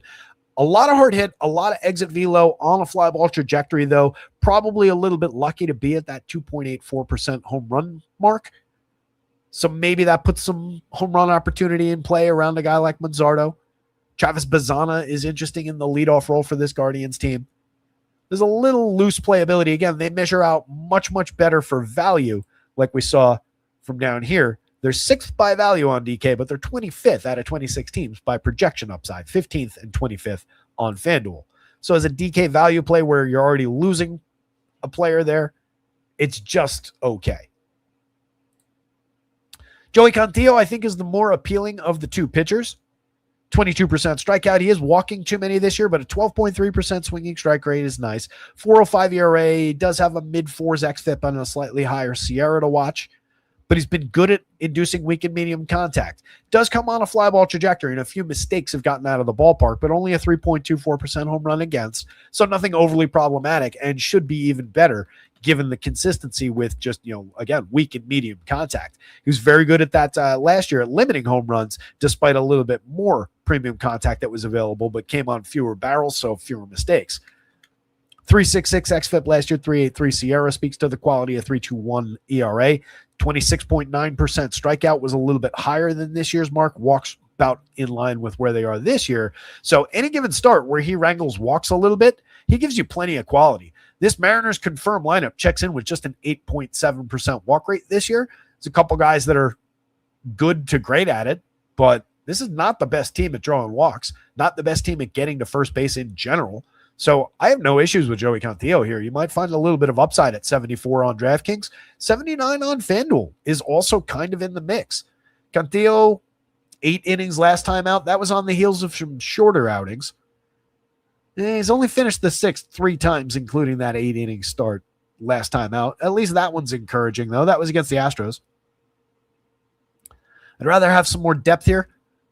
I feel like he was good last year for depth. Am I misremembering that?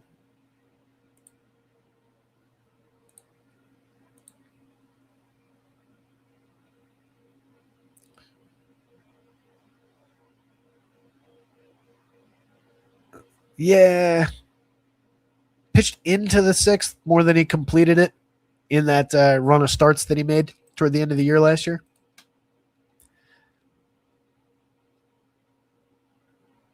"13 starts, 67 innings, pitched to a 2.96 ERA, a 3.78 xFIP, found the strikeout, limited walk more effectively. Was good through that stretch, but only completed the 6th in that stretch also twice. Also had an 8-inning performance. That was against Kansas City.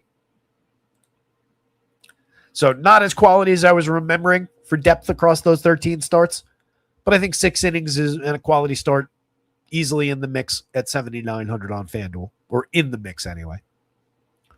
Mariners bats against him. No issues going there. Randy Arozarena finds the leadoff spot today. Maybe pay off that 371 on base percentage. Randy can hit for power, steal bases. That's an excellent option in the outfield. It is a little bit expensive in a lineup that's being kind of lacking and comes in at a sub-4 implied total by a fair amount, though. Julio Rodriguez at 5,000 at 3,200, most notably on FanDuel. 14 home runs, 11 stolen bases. We know that Julio is way better than what that slash line looks like right now. The 344 xWOBA under the league average 320 actual backs that up. Cal Raleigh's down to 4,600 where you need catchers, 2,800 where you don't. Coming off of 60,000 home runs last year, 8 on the season this year, 168, 261, 319 is problematic, has been completely lost up there. But if you're going Mariners, you're not doing it so that you can skip using Cal Raleigh. You're doing it specifically to use him. 12.16 in the home run model. Dom Canzone, really interesting. Any given slate, 16.1% barrel, 49% hard hit. Getting opportunities against lefties, no problem. Middle of the order, 3,900, 2,900. The sites haven't really noticed the quality. 12 home runs, a 346 on base to go with that. Dom Canzone's just good. Josh Naylor at 47-31, kind of wishing he was putting up the numbers that Dom Canzone is this year. 8 home runs, 14 steals, down significantly from last year's output. Hard hits are down. Barrels are down. He's been a lot less consistent, but there's still a very good option there. Lefty bat to throw into the mix is going up against Joey Cantillo. Doesn't do him any real favors, but one of the guys I would trust more out of this group in that role. 3,600, 3,000 for JP Crawford. You're just looking to get him on base a few times, but kind of buried 6th in the lineup for that skill. He does have 10 home runs on the board this season, a little bit of an outburst for power. From time to time, we see him go deep, but his skill set is mostly getting on base, providing correlated scoring. Robbie Refsnyder's down to 2,200 on both sides, facing a lefty, which is typically the name of the game for him, but those 116 plate appearances you're seeing right there that looks so bad have primarily come against left-handed pitching this year. He's just lost that skill, apparently. You still can mix him in because he's uniquely cheap in this lineup, but he has been flat bad in his in his spots. Cole Young, solid mixer in the middle infield, having a decent season, over 328 plate appearances. You get what you take what you get. Colt Emerson is the more go-to guy down there. 6 home runs in 112 chances. Otherwise, a lot of inconsistency, but big-time upside rookie. On the Guardian side, again, it's primarily about looking at those two. Bazana, growing star for this team over his first 213 plate appearances, put up a 125 WRC+. Got to keep an eye on that xWOBA under the robust 352 actual. Kyle Manzardo's kind of come down the other way, 323 actual, 319X. Has 9 home runs, but some inconsistency across 253 chances, but a lot of barrels. Fair amount of hard hits. That is a very high quality player when you're talking about the guys within this lineup. And he comes at just 2,900, 2,700 at first base.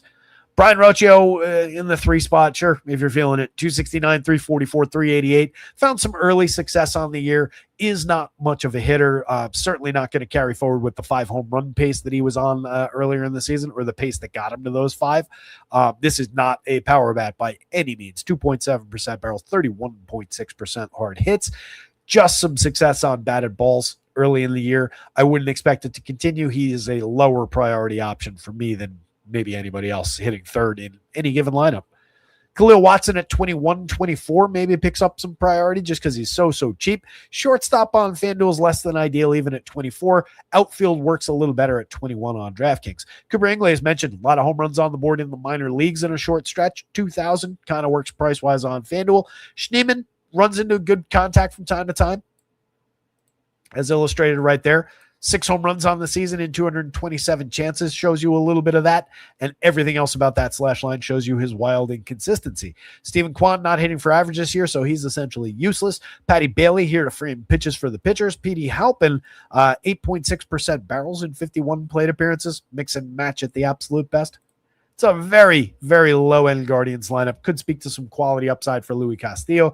Even though he's been bad, he would be playable. 6,900 in the bargain bin for sure on DraftKings. In an ugly game, this goes Joey Cantillo.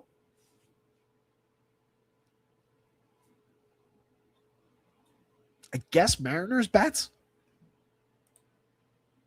But not really. I mean, 20th, 17th, 22nd, 23rd. There's a fair argument to be made that the value ratings alone make the Guardians a little bit more interesting at the same implied total. Either way, depending on what you're looking for, probably a little bit more probability toward a home run, a big fantasy scoring event, or just a path to cheap points per dollar. The teams are essentially equal. And then Luis Castillo from the bargain bin on DK. Sure, 7,400, a little bit less faith that we're getting 6 quality innings from him on FanDuel. Royals and the White Sox. The White Sox are kind of interesting here at 4.53 implied runs. Going up against Mitch Spence for however long he's in the game. I wouldn't expect Mitch to even necessarily complete 5 innings. He's made 1 start, 2 appearances in the show this season, 4 innings apiece, 6 earned runs in both of those appearances, 1 strikeout and a walk in one, 3 strikeouts and 5 walks against the Yankees in the other one, allowed a home run in that game. In the minor leagues, Mitch has made 11 actual full-fledged starts and pitched to a 6.47 ERA over 48 and 2/3 innings, 38 strikeouts in the 48 innings, facing, again, AAA hitting. This is not a quality major league pitcher. Fire away with White Sox bats. My hope would be you get them a little bit lighter owned, for perceptions of a downturn, but there's still supreme quality here with Colson Montgomery in the heart of the lineup. Interesting bats like Chase Meadroth and Braden Montgomery behind him. Interesting bats up lineup like Miguel Vargas, Sam Antonacci. Even Kyle Teal is arguably in that mix. So it's not a bad team to go to against a pitcher like that. I wouldn't consider Mitch Spence much a part of the bargain conversation or anything else on the mound. Going in this direction, David Sandlin, on the other hand, 5,700, 7,500. On DraftKings anyway, that 57 kind of does stand out a little bit from the bargain bin. He made 2 starts, 13 and a third. 2 starts and a relief appearance. The relief appearance was 3 1/3 at Philadelphia. Gave up 3 earned runs in that one, but struck out 6 over 3 1/3. That's not uninteresting. The earned runs came on a pair of home runs. He did walk 3, so some problematic combinations of power and extra guys on base there. Struck out 4, but walked 4. Gave up a home run and 8 earned runs against Minnesota at Minnesota over 4 innings in his second start of the season. But in the first start, just a week before, 6 innings against that same Minnesota team, struck out 4, walked 0, did allow a home run, but that was the only earned run and the only hit that he allowed to 19 hitters. So there's quality there. Was very good over 8 starts, a 1.32 ERA over 8 starts, 35 strikeouts in 27 1/3 down on the farm. So there's quality. Didn't get fully stretched out until late May. Made those appearances in the show, went back down for 2 high-quality starts in the minors on the 14th and the 20th of this month. Again, 11 innings in those 2 combined starts, 9 combined strikeouts, gave up 3 combined earned runs to the Dodgers and the Blue Jays AAA affiliates.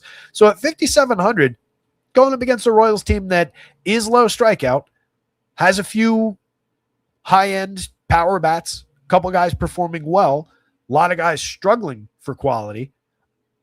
I wouldn't say I have a lot of faith in Sandlin's ability to get through, but I'm at least interested at that price. And that's a path toward getting some of the premium pitching and some good bats. So he's on the bargain bin board on DraftKings. A lot less in the mix at 75 on FanDuel because your path to a quality start is pretty limited. That said, Royals bats against, for sure. Interesting enough. Carter Jensen at 42.29 is cheap. He's at 11 home runs, put up a lot of inconsistent numbers overall, concerningly low xWOBA, but reasonably good barrel rate, reasonably good hard hit rate for a kid just finding it out with the upside for more. We saw how high those can go over stretches of time for this kid. So once he puts it all together, going to be really interesting. And the numbers so far, at least for fantasy stats, not bad. Bobby Witt's just a superstar by any measure. Perfectly fine at those prices at shortstop. Jack Caglianone's had a nice breakout this year. Up to 14 home runs, hit a bunch of them in recent weeks. 16.7% barrel, 58.6% hard hit that we've been harping on all season. Still has 20 extra points of xWOBA underneath his actual 358 WOBA, which is already tremendous. Lane Thomas, a good player trapped in a bad player's numbers. 220, 335, 347, getting on base, 5 home runs, 3 steals. Just a 93 WRC plus, just a 320 xWOBA. But we've seen Lane Thomas succeed in not too long ago seasons. There's quality there at 3,300 at 2,600. Cleaning up in this lineup, it's not a terrible option to mix in here and there. Michael Massey's another guy, not a terrible option to mix in, given the ability to strike the ball with the bat, with authority from time to time. 7 home runs over 196, pretty decent plate appearances. Just lacking for on base. 319 actual WOBA and a concerning 294 xWOBA to throw into the mix underneath it. But he's very cheap. 99 WRC plus is obviously a point below average, but again, very cheap and just a ton of balls in play. Doesn't strike out, doesn't really draw walks. Sal Perez has been mostly lost up there, but he is at least up to 10 home runs now. Nothing to talk about there. Even worse over there. Terrible through here and there. Over here, we've at least got some kind of a life raft to cling to in the fact that he's at almost double-digit barrels. That's a recent season's low by a wide margin, and the hard hit rate is down 4 or 5 points year over year. But at least there's something in the infrequent contact of quality. 3,526, he still gets into my lineups. He is still the day-to-day catcher for the Dynasty team, which isn't helping because we use OPS, and 244, 332 is not adding up. Josh Rojas, Nick Lofton, Isaac Collins, just mixers at the bottom of the lineup. If you're going White Sox, I named a bunch of these guys, but Antonacci, priority up toward the top. 386 on base out of the kid so far, 11 stolen bases, 4 homers. He's been downright interesting. Still a little bit of room to grow, too, given the xWOBA. Miguel Vargas having the season of his life with 17 homers and 10 stolen bases. Great on base. A 396 xWOBA tells us there's even more to come from him as well. 129 WRC plus to match Antonacci with better batted ball events. Kyle Teal, in a small sample last year, medium sample, 297 plate appearances last year. Kyle Teal wasn't bad. 273, 375 is very good. 411, had a 337 xWOBA under a 349 actual, hit 8 home runs, had a 125 WRC plus. 9 pretty poor plate appearances so far this year, but I think we count last year's guy a little bit more. 3,000, hitting third against Mitch Spence from the left side with a little power in the bat, with the ability to get on base. That's a high priority catcher if you're going to White Sox, and honestly, good one to keep in mind if you're not, just as a one-off. Benintendi's had some great batted ball events on the year. You can't take that away from him, but he's crazy inconsistent, and he's not actually good. 9 home runs on the board, just a 323 xWOBA under his 307 actual, but that does show that he's underperformed a little bit of that contact he's made at 232, 289, 418.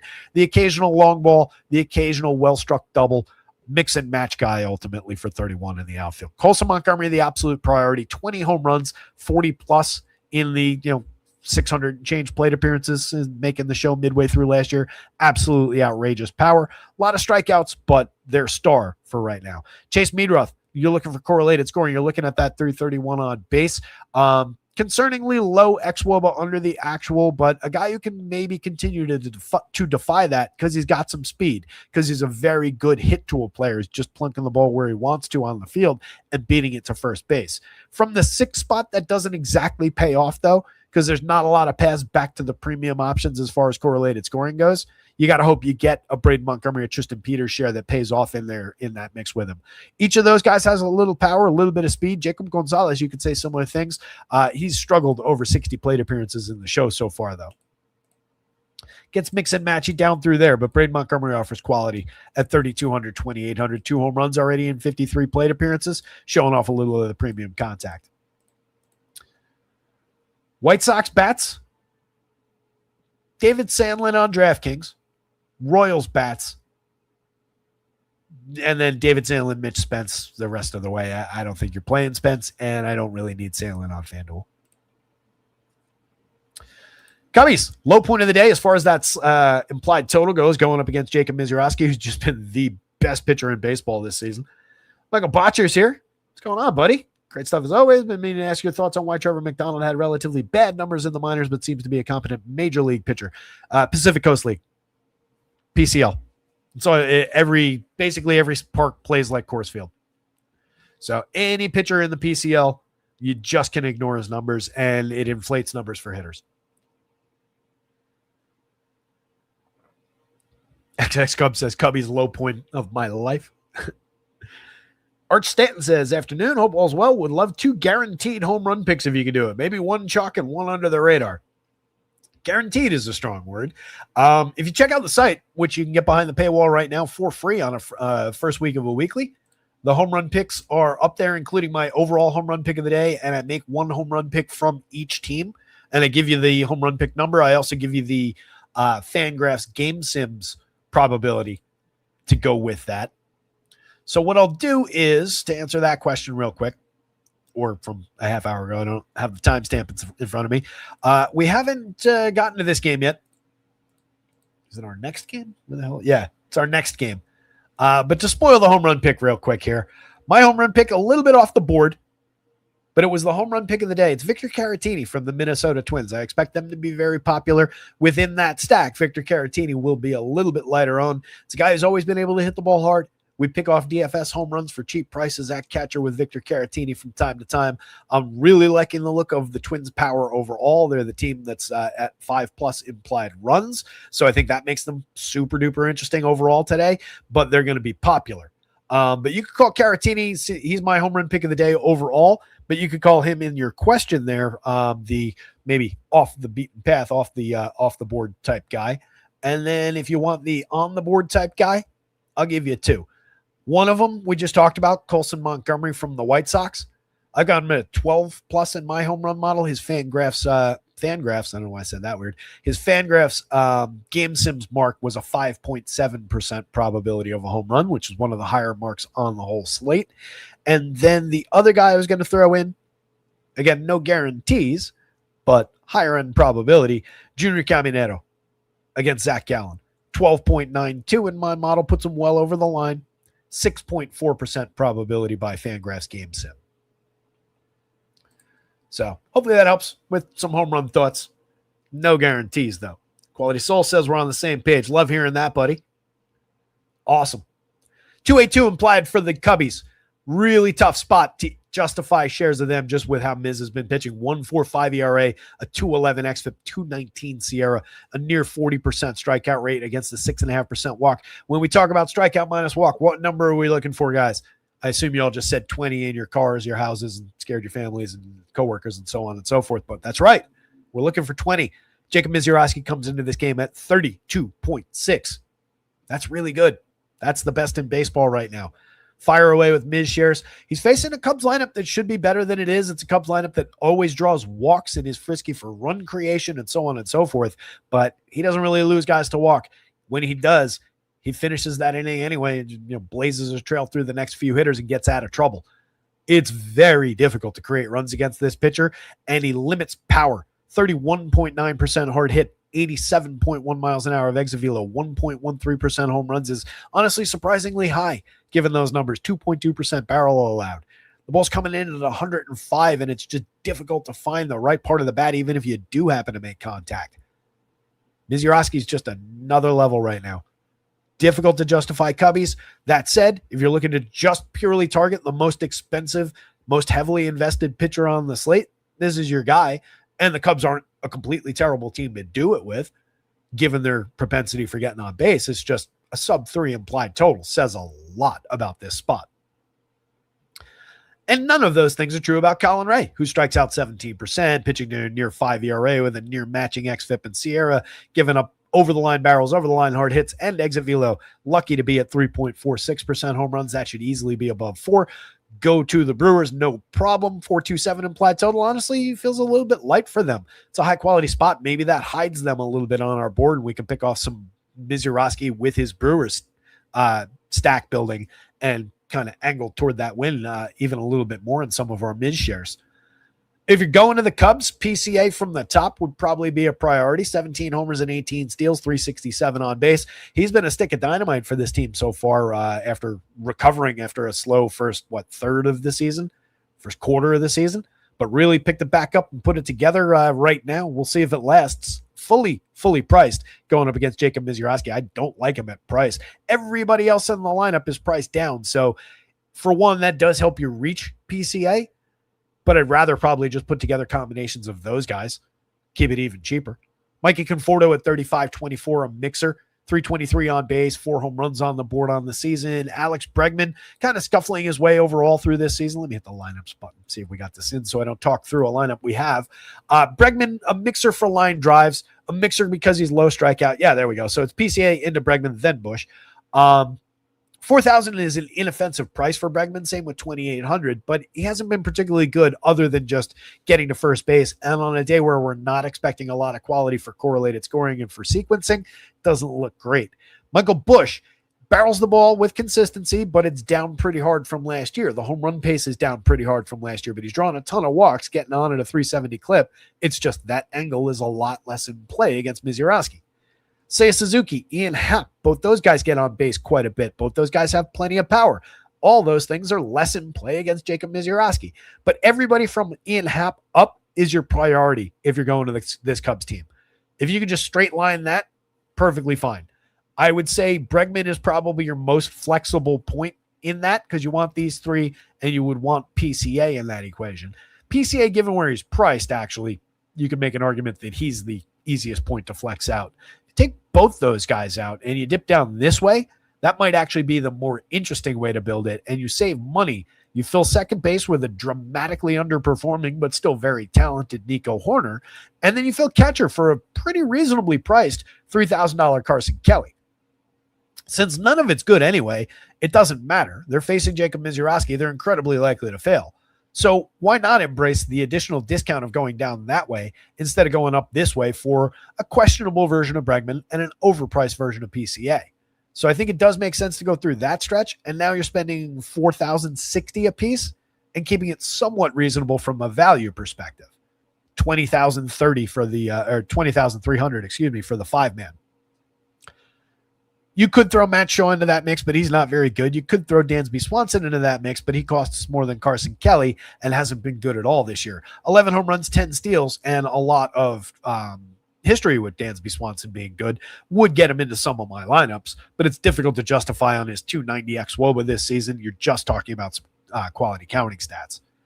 But he's another cheap piece down toward the bottom. Again, none of it is very good to attack Jacob Mizurowski. The Brewers, definitely on the board, though. $5,035 for Christian Yelich, fairly priced. 335 on base, 5 homers, 5 stolen bases in an up and down start to his season. Over 206 plate appearances, missed some time in there, but we know what the quality looks like when he's going right. Even when he's not homering, he's on base all the time. He's hitting the ball hard. He's hitting doubles. He's creating runs. It's a very, very good option with his price down a little bit. Jackson Chourio at 54 on DraftKings is not fully priced. 4,000 on FanDuel, I would say, is the correct price. 10 home runs on the board and just 205 chances. A fantastic slash line, a 13.6% barrel, demonstrating immediate tremendous growth on arrival this year after missing a little bit of time to start the season. He's been fantastic. 338 xWOBA under his 374 actual. Maybe we get some normalization there, but my money's on this is Jackson Chourio just paying off his actual talent. Bryce Turang, 9% barrels is something to focus on there. 11 home runs, 13 steals, a 371 on base. Fantastic run creator at the position. And at 5,500, arguably a couple $100 too cheap on DraftKings. 39 on FanDuel is a little bit higher. 45.33 for William Contreras. Not a bad option at catcher on DK. considering the 302, 365, 427 slash, the 8 home runs that he's hit already this season. It's a high quality catcher to throw at Colin Ray. Jake Bauers is a tremendous option. First and outfield on both sides at a fair price. 14 homers, 5 stolen bases. Needs to pick up the stolen base pace a little bit. He's more capable than that at stealing bases, and he's getting on at a 377 clip. So he's there all the time to do it. He's just having a tremendous year overall, though. 145 WRC plus, and all of this is entirely believable. This is just who Jake Bauers is.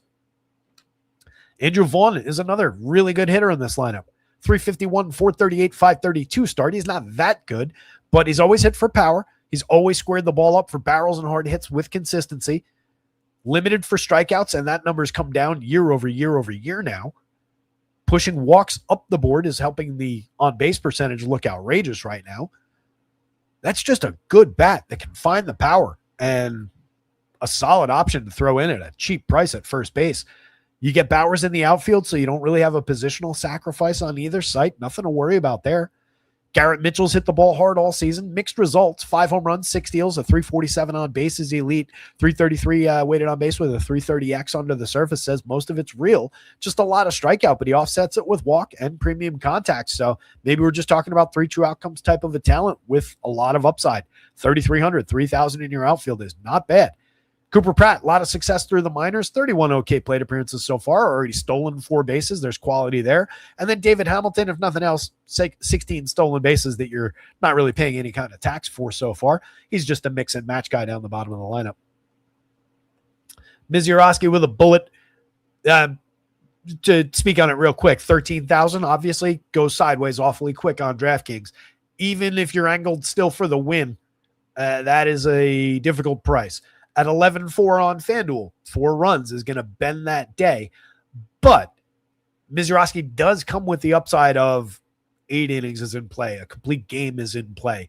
Even if he gives up 4 runs along the way, if he goes 8 and strikes out 10, it does make a lot of those points back up.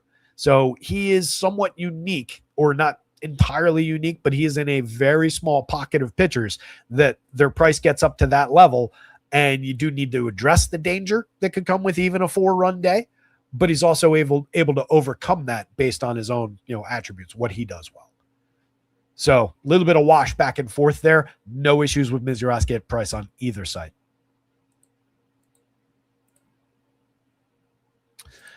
Your power spot of the day, I believe, is right through there with some of these Minnesota Twins. Fangraphs game sims were backing that up. They're going up against Tomo Sugano, who's offering a 14.3% barrel rate on a 15.1 degree average launch, 45% hard hits, 90.6 miles an hour of exit velo. Every single one of those marks is way above our emergency threshold. 4.18% home runs, probably a little low. Sugano comes in as an okay locator, but 20 points below average by Stuff Plus. 13.7% strikeouts against 6.6% walk, pitching to a 4.31 ERA, but a near 5 xFIP, a 5.06 Sierra. That's who he really is. This is one of the more targetable pitchers in baseball with bats. Twins, 5.13 implied, no secret. I think they're going to be very popular. There's a lot of value in the lineup with how everybody not named Byron Buxton is priced, and that's a great price for Byron Buxton. So it's a great spot for Twins. I want to get there, even if they're popular. I think it's just too good a spot to really want to avoid. Enough said. The Rockies side of it at just under 4 implied runs coming against Taj Bradley. Taj only 76 on DK, not bad. He's pitched to a 4.11 ERA, basically matching xFIP and Sierra. 25.4% strikeout, especially against the team with a 23.4% for this confirmed version of the lineup. 24-1, 26-3 going back over the last couple of years for the guys who were in the league. That's a serviceable enough strikeout opportunity. But Taj does give up the long ball a little bit.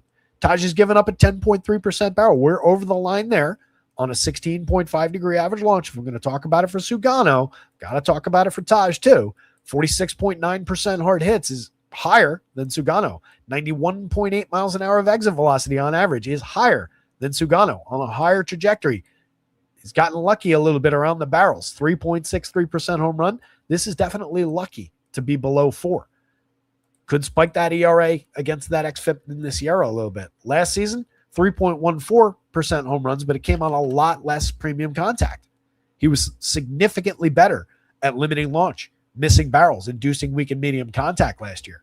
So as much as he's seen an uptick in strikeouts, as much as he's gained ground for swinging strikes and been effective this year, I have concerns about some of those spots for Taj Bradley.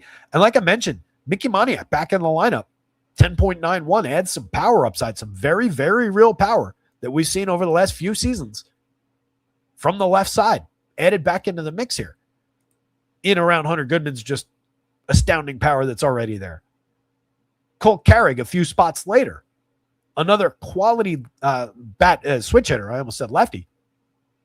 Quality bat who will be up there from the left side. Over his first 58 plate appearances, 3 home runs and a stolen base, a 379 on base, 365 ex-WOBA in the tiny sample. Not really striking out, drawing some walks, a few good batted ball events. That's a kid who had a fair amount of power and speed on display in the minors. He's already 3,600 on FanDuel, by the way. This game is not at Coors Field. FanDuel dramatically overreacting to a hot start from Cole Carrig. DraftKings has him at 3,300. That's the same price. Edward Julian, we've talked about a lot on this show. Hasn't been really good at all if you're just looking at some of these numbers.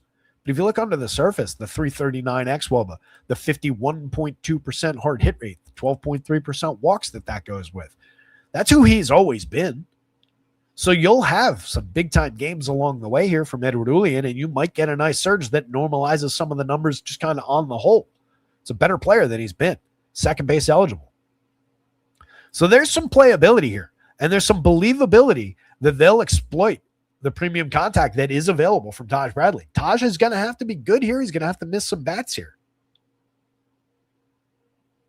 Jake McCarthy, not the best way to start a Rocky stack, but not the worst. A lot of correlated scoring from him this year. Some padding from stolen bases as well. Just a 308 ex-WOBA is more the player that he actually is. Doesn't really make great contact, but low strikeout, lower medium walk rates, so a lot of balls in play. Moniak and Goodman are your absolute priorities. TJ Rumfield, 3,000. Not bad. 12 home runs, a solid slash line, getting on base effectively. It's just the 12 home runs kind of defy the contact that he's made. I don't expect that kind of a home run pace would continue for this kind of a hitter. That's also reflected by the 317 ex-WOBA under the 367 actual. Willie Castro, more of just a utility type player, but really pulled together a strong season over 270 plate appearances after a somewhat slow start. 282, 356, 411 now, up to a 103 WRC plus, but another player you can see overperforming where that ex-WOBA is. This is the real Willie Castro. Troy Johnston, another up and down piece from the left side. 48, a little bit more than I want to pay. I'd rather just, grab Rumfield there, grab some of these other cheaper pieces over here. He doesn't particularly hit the ball hard. He is slashing 314, 378, 442, though. There's plenty of success on those batted balls, and you get them with frequency. But they're just not particularly well struck. And he's kind of buried in the 6th spot where now I'm relying on Cole Carrig, Ezequiel Tovar, Edward Julian. So I need to take 2 of these guys from the bottom if I'm going to get correlated scoring out of Troy Johnston. Just a lost spot in the lineup for him. But Carrig, Julian, and maybe some Tovar around the edges. If you build a bunch with the Rockies, you take some Tovar shares. He's been bad this year, 208, 254, 330, a lot of swing and miss in his game. Strikeouts back up. Walks have stayed the same. Only 6 home runs in 284 chances. He's been really, really ugly. But the occasional high-quality batted ball event would be in play if you're looking to target that specific aspect of Taj Bradley. Let's say like 1, 2, 3, 4. 4 brings me back around to these guys with efficiency for a nice cheap wraparound price. Also allows me to maybe skip Jake McCarthy, who I'm looking at for that correlated scoring anyway. And then I think maybe filling out third base there with Willie Castro at 4,300 would be the direction I'd go there. It puts me at 4,160 apiece, 20,800 for the 5-man, and I'm getting the 3 high-quality bats that I want, Moniak, Goodman, and Cole Carrig. I'm getting the utility guy there, and I'm getting the under-the-surface, potentially sneaky quality bat at 3,400 at second base in Eddie Julian. It's not bad if you're going to Rockies. There's a lot of angles on this slate. On the Twins side, again, highest upside spot on the day at that 5+ implied total, showing a ton of power against Tomo Sugano out there. Cubs goes, since it's all poison anyway, you might as well buy the cheapest poison. That's what I heard when you were talking about making a Cubs lineup. Hey, look, if you're looking to bump yourself off, like, no point in going out there and spending a lot of money on the poison. Art Stanton said, smart minds think alike. I mean, Quality Soul, I think, being on the same page. Drop your home run pick of the day in the comments after the show. We'll get through this one, I promise. Taking our time with it. A lot to talk about here. So the Twins, my home run pick of the day came from this lineup. He's hitting fifth. It's Victor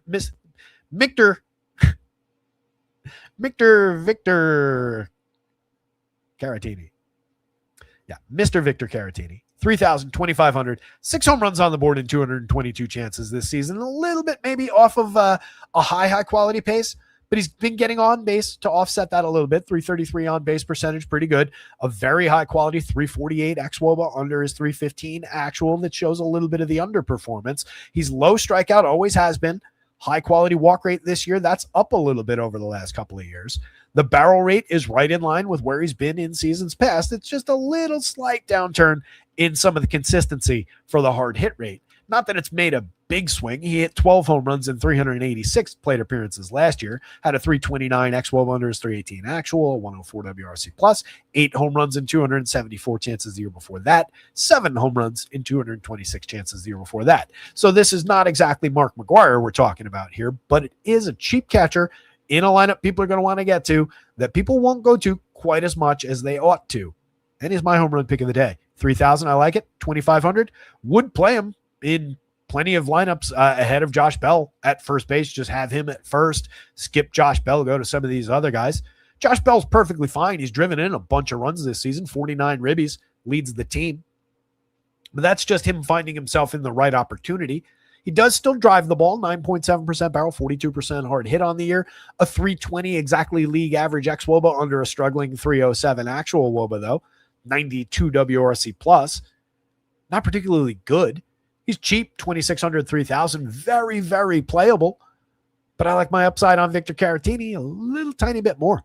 Trevor Larnach in the leadoff role, not a bad option considering the 374 on base. Home run pace has been down. He did find a couple just the other day, if memory serves, 5 on the season though. Any given slate, there is still upside for premium contact and power like he's had on display in years past. That's been greatly diminished on the whole this season, but it's in there somewhere. Strikeouts are down, walks are up. This is just an improved version of Trevor Larnach across everything.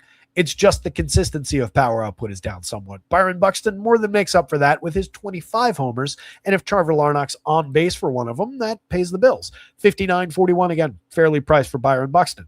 Love Cody Clemens here. 3,100 for the high impact lefty.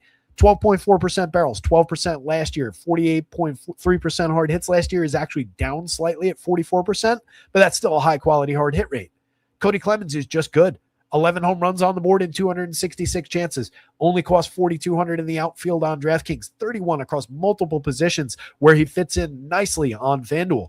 332 weighted on base with a near match 333 actual, 110 WRC plus. He's been very productive this season, going up against a nothing righty multi-home run day in the cards for Cody Clemens. Royce Lewis at 36.28, a couple spots later, 7 home runs and 5 steals. Otherwise, terrible slash line, but there's quality there. Given the 13.4% barrel rate, you're just hunting for one good piece of premium contact with hope that maybe other people aren't wasting their first base shares on Royce Lewis on DraftKings. Third base eligible on FanDuel does help offset any positional conflicts, but he's been very up and down. So he is more skippable than some of the other guys, but I think that applies to everybody, which brings me back to him because if everybody's skipping him, I suddenly want to get to him, and he's got a 9.94 in the home run model.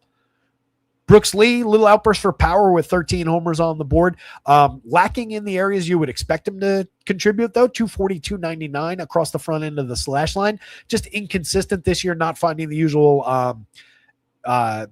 quality on BABIP that we normally would expect from him. 100 WRC plus, room to grow and normalize his numbers. I wouldn't expect the home runs to continue, but I would expect an uptick in batting average and on base. Tristan Gray has been serviceable from the bottom of the lineup, and then Luke Keeschel, arguably interesting. 331 on base now. Slowly but surely, that's been creeping up. It's up to 302 plate appearances now. Just not hitting for average.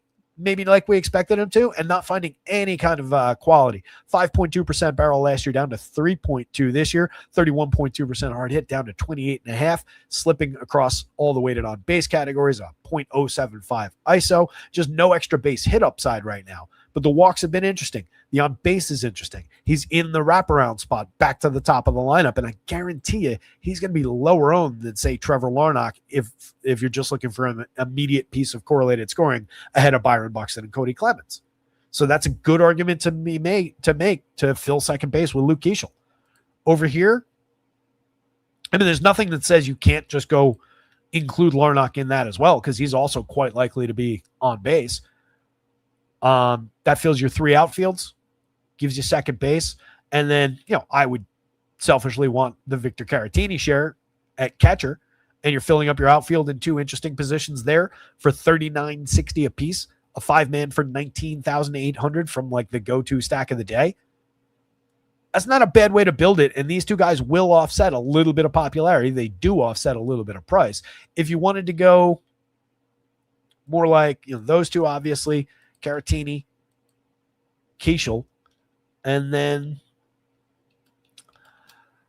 it's interesting back and forth, right? Because Josh Bell is $1,000 less expensive than Royce Lewis.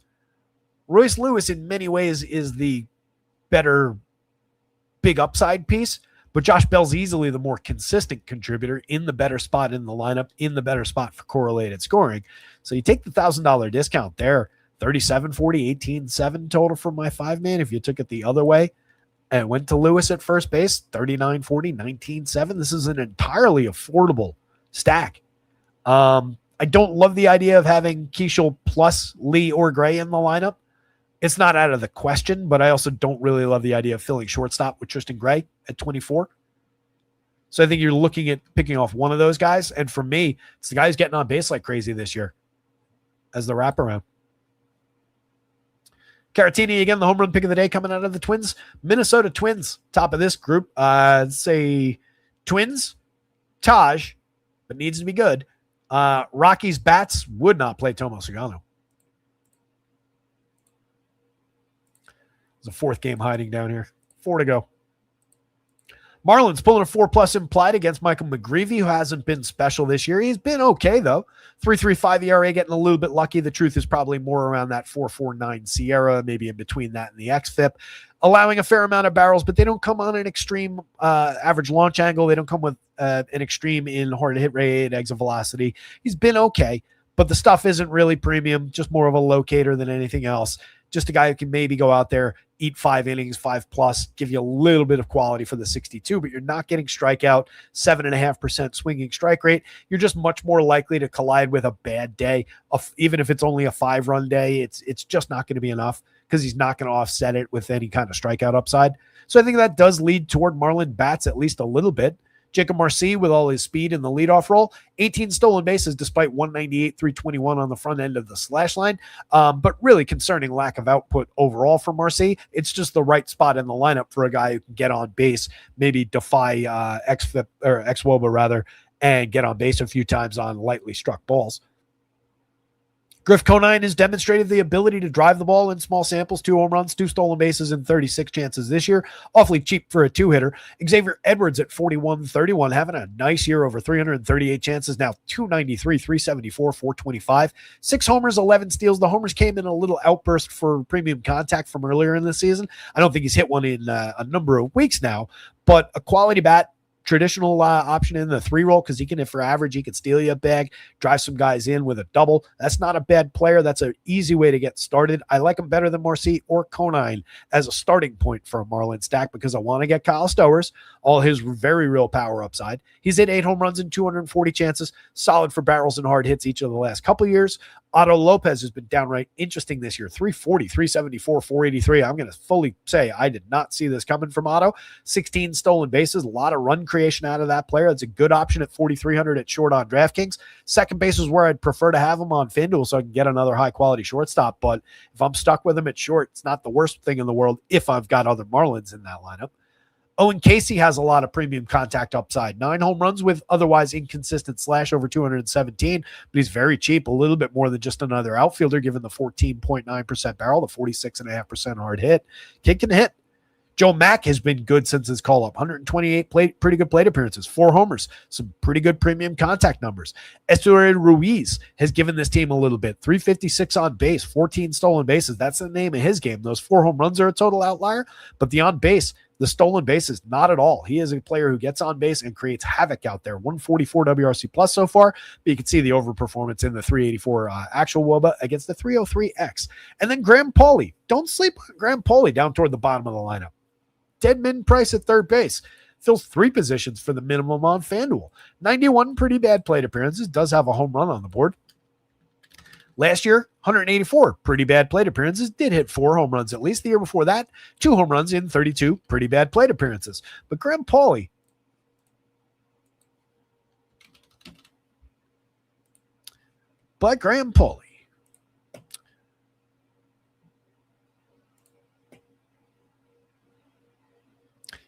in AAA last season as a 24-year-old, over 155 plate appearances, 263, 342, 511, a 127 WRC plus, very low strikeout, high walk rate. Year before, 481 plate appearances across mostly AAA, some in AA, 14 homers, 7 stolen bases. Again, fairly low strikeout, double-digit walk rate.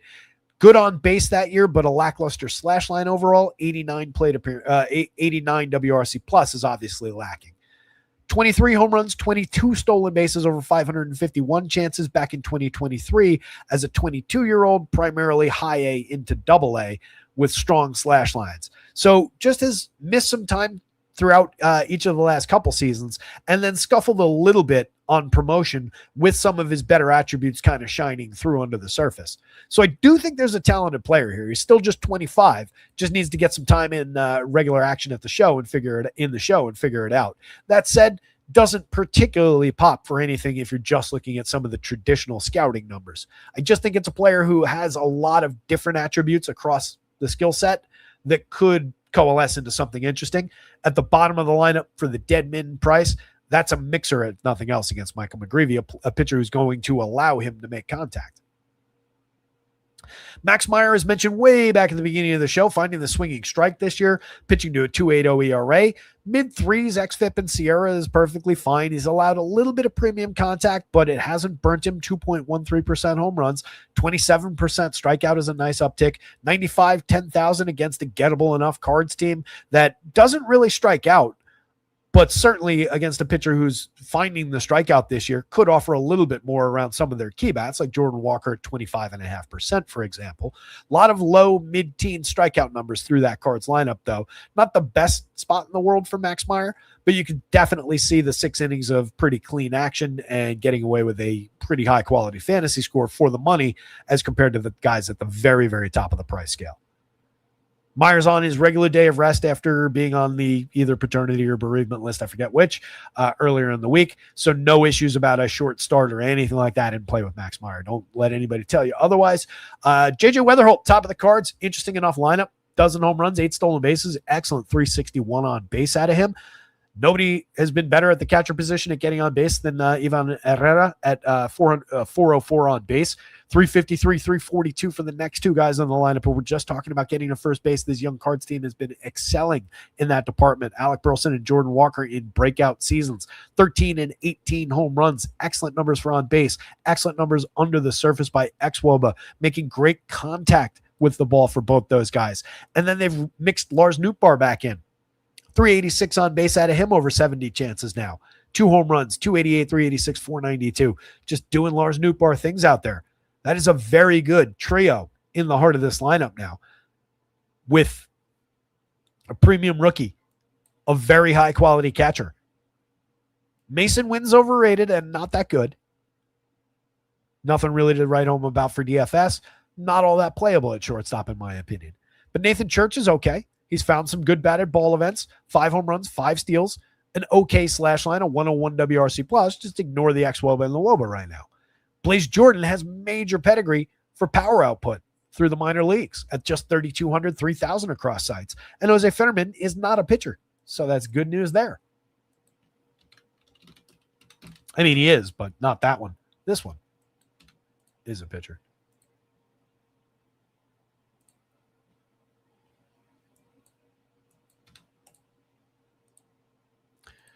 Jose Furman for 25 on either site. Solid mix and match utility guy. He's put up a good slash line, 277, 328, 402 with a 105 WRC plus over 123 chances.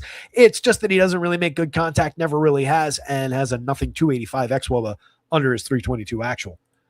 I think this goes Max Meyer, Marlins bats, Cardinals bats, Michael McGreevy. McGreevy's usable at 6,200 from the bargain bin on DK. You're just throwing darts at low quality outings at that point. So why not? He's as playable as most of the other guys from the $6,000 price range. Most of the other guys down in this territory. There he is right there. So he's as playable as anybody projected below him. And David Sandlin up here probably as playable as Louis Castillo from only 2.5 points ahead, even though he's up the board somewhat.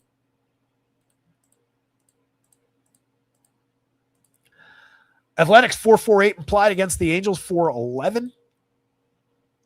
Interesting enough spot to potentially mine for some offense. Wilber Urena, though, has not been bad for allowing power. We talked about it ahead of his last start. 33% hard hit allowed, 86.9 miles an hour of exit velo on a 7-degree average launch. This does not equal home run.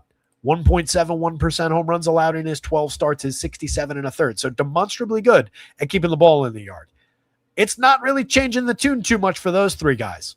There is power showing for the Athletics, even against his solid numbers so far, which the model knows about.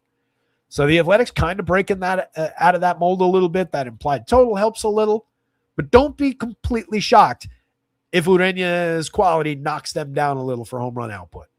I was surprised to see that they popped like they are. But three of these guys are major, major home run hitters. And it's not impossible. For JT Ginn, 3.16 ERA, he's overperformed significantly. This is a pitcher that we, kind of liked and talked about early in the season as a cheapo guy that you could pick off when people didn't really know about him, and he comes in at a good price and a good matchup. And some of that is in play here with the Angels. 24% strikeout is a nice target. It's a less than threatening team overall. A 411 total's workable. He's even at a good price at 77 on DraftKings. 89 on FanDuel is up there a little bit. But we're looking at JT Ginn for some of those reasons because he was secretly kind of good last year. And people didn't realize it. 16 starts, 90 1/3. Struck out a nice uptick up to 25.3% against a fair walk rate. Had a 5.08 ERA, but pitched to a mid-threes xFIP and Sierra under the surface. Allowed a few too many home runs, but it came on a limited launch angle with a few too many barrels along the way, but not that much exit velo. He's kept some of those things intact. He's limited home runs nicely on similar contact numbers this year, but strikeouts have dipped badly back the other direction. Not because he's lost swinging strike rate. He's just not polishing hitters off, missing around the edges with an uptick from 7.9% walks to 10.2% walks. Little concerning there. So there are things to not actually like about some of the changes in JT Ginn's game, that he's more been just getting away with pitching this year. This guy at the 3.16 ERA looks like that guy. This guy looks more like this guy. So just kind of wonky results in the wrong direction both times. He has had quality outings for DFS purposes before. I think he's very usable in the DraftKings price at 77. I wouldn't even take him off the board on FanDuel at 89.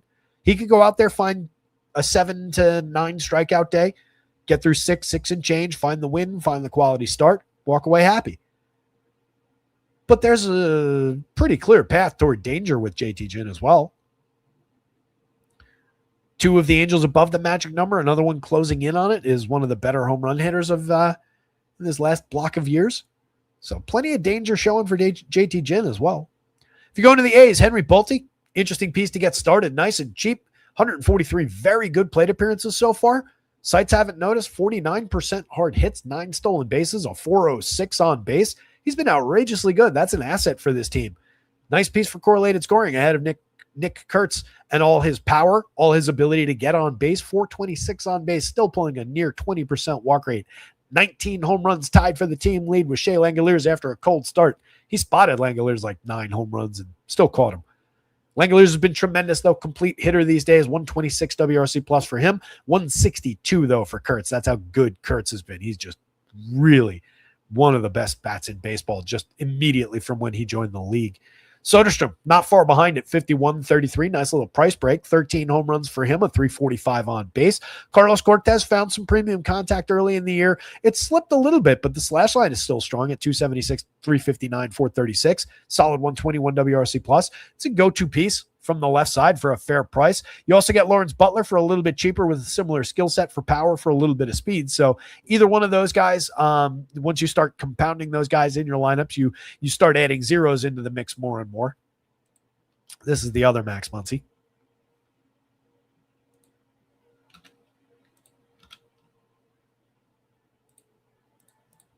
Max at 35-28 has had a nice string of plate appearances since rejoining the team. He's usable, but not a priority. Jeff McNeil and Alika Williams, even lighter priorities going down the lineup.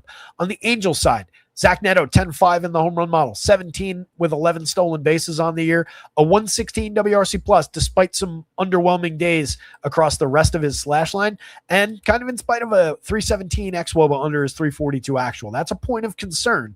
Reflects a little bit of the lack of consistency in that hard hit rate, a little bit of the strikeout uptick.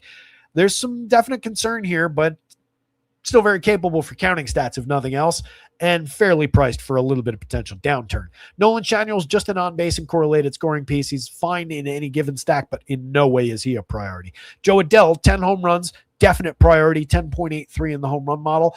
Lacking for barrels, lacking for consistent hard hit rate as well this season, only a 290 on base. Has a lot of work to do to find his quality and his expected output, but still a very talented player, and the price is down pretty significantly to attack JT Ginn. Jorge Soler, 11.6% barrels. He's hit 11 homers on the season, just below the magic number. Definitely a go-to piece if you're going to the Angels. Wade Meckler, mix and match. Donovan Walton, mix and match. Logan O'Hoppe, upside for power from the catcher spot at just 2,800, but inconsistent this year. 4 home runs on the board.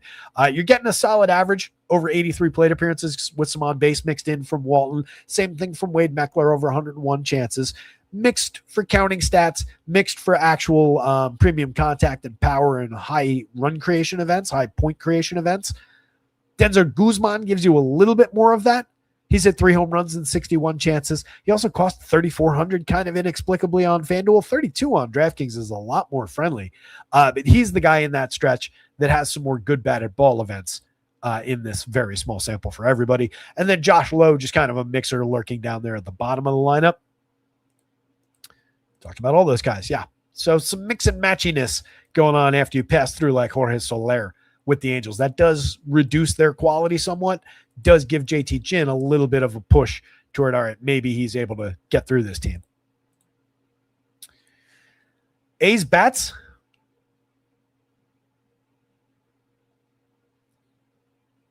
Reluctantly, JT Ginn. It's probably Ginn on DraftKings, followed by Ginn on FanDuel, followed by Angels bats, and then Walbert Urena.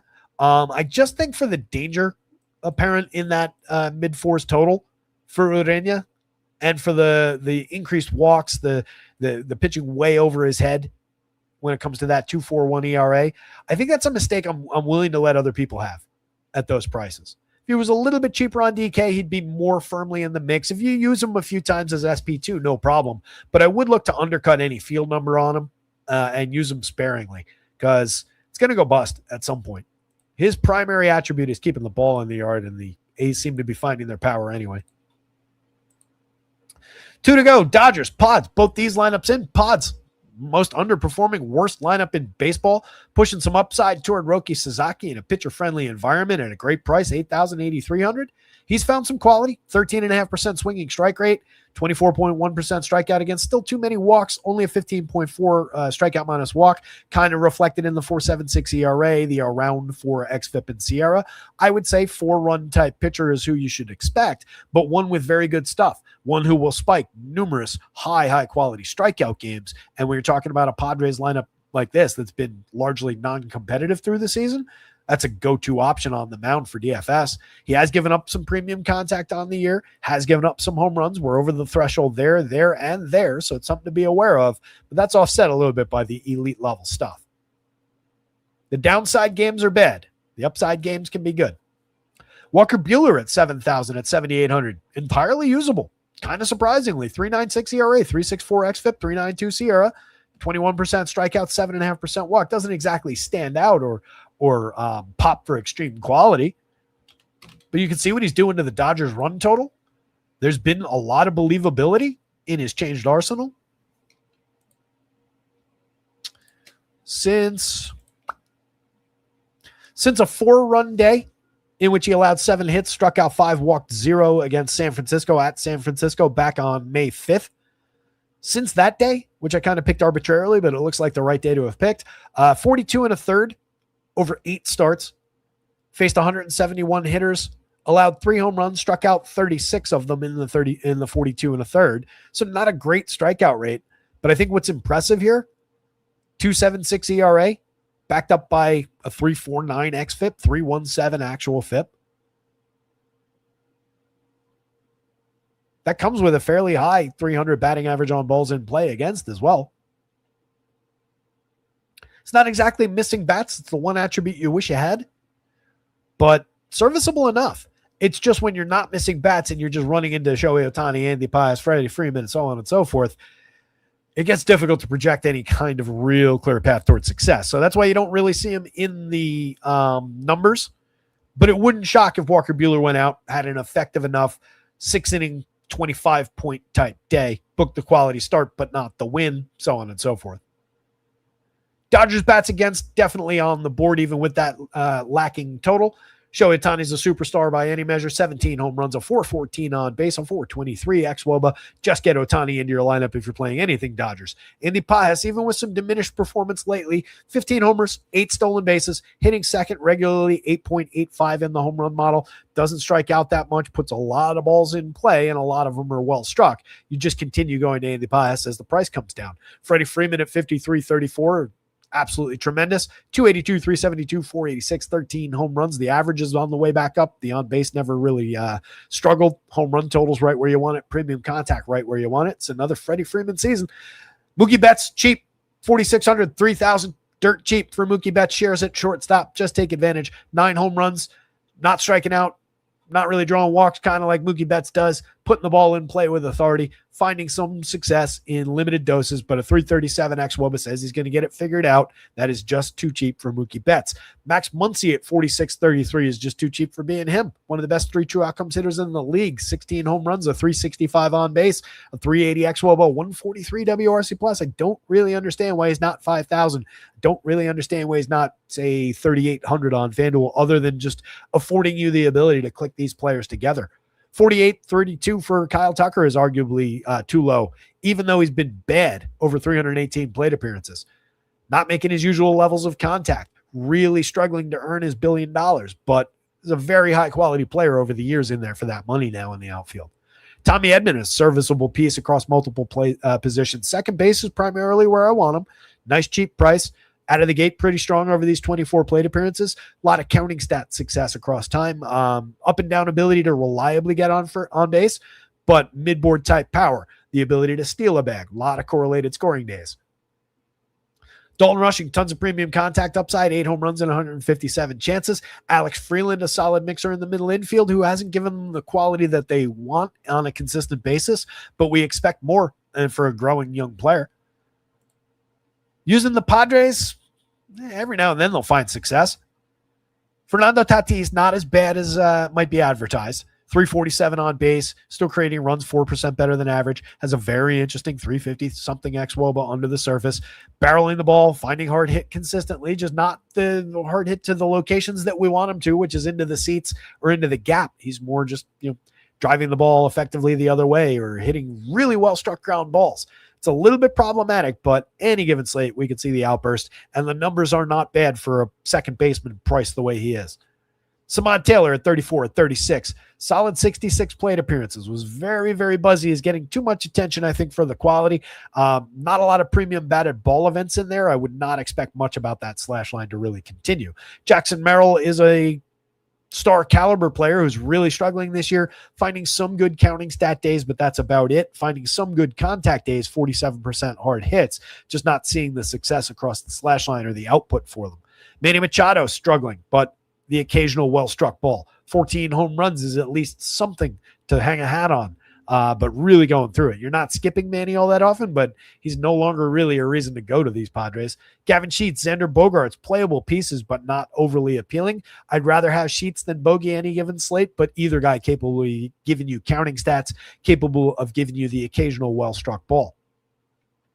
Ty France, Will Wagner, and Rodolfo Duran, just kind of mix and match pieces going down the bottom of the lineup.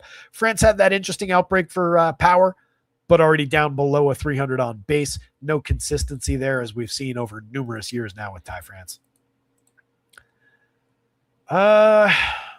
Sasaki, Dodgers bats, Buehler, Padres bats. At 7,000, Buehler is at least there for roll call among the bargain bin pitchers, but I'd say he's probably not cheap enough for facing the Dodgers. That should probably be more like 65 to make him usable. Pretty low end option there, and I don't think he's really on the board at 78 on FanDuel. Last game up out of 13 games. Whew, that was a lot of talking. We round things out in San Francisco. Braves, Giants. Cub says, I wonder what's Victor's Vector. Roger. Over. That is such a great movie. I was watching that just the other day when I was at my parents' house. One of the like Showtime or Stars or whatever had like that, Ferris Bueller, Three Amigos, like this just like knock them down, drag them out lineup of 80s comedies. But yeah, I was watching that. Great scene in a great movie. Just relentless movie. The joke per minute ratio in that movie, oh my God. Airplane is the movie we're talking about. Cub says, with Miz projected for over 40% ownership on FanDuel, where would you want to come in?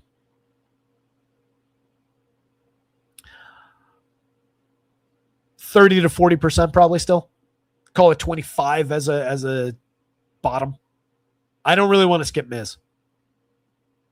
He's just, especially on this particular pitching slate where he's so far offset ceiling-wise from anybody else, even Zach Wheeler. Zach Wheeler, Nathan Eovaldi, good as they are, don't truly share ceiling with Jacob Misiorowski right now anyway. You need, vintage Scooble, vintage Skeens, Spencer Strider from 3 years ago. That's who shares ceiling with this version of Misiorowski. Might go sideways, absolutely. Projects out in the mean, the medium, whatever you want to call it, pretty competitively. But I think that is a not inappropriate level of Misiorowski ownership for the public. I would undercut, again, 25, 30% of anybody is just fine for me. I'm getting my shares. I'm getting it with differentiated lineups through my process. I'm just fine with that. I wouldn't look to be over the field, certainly.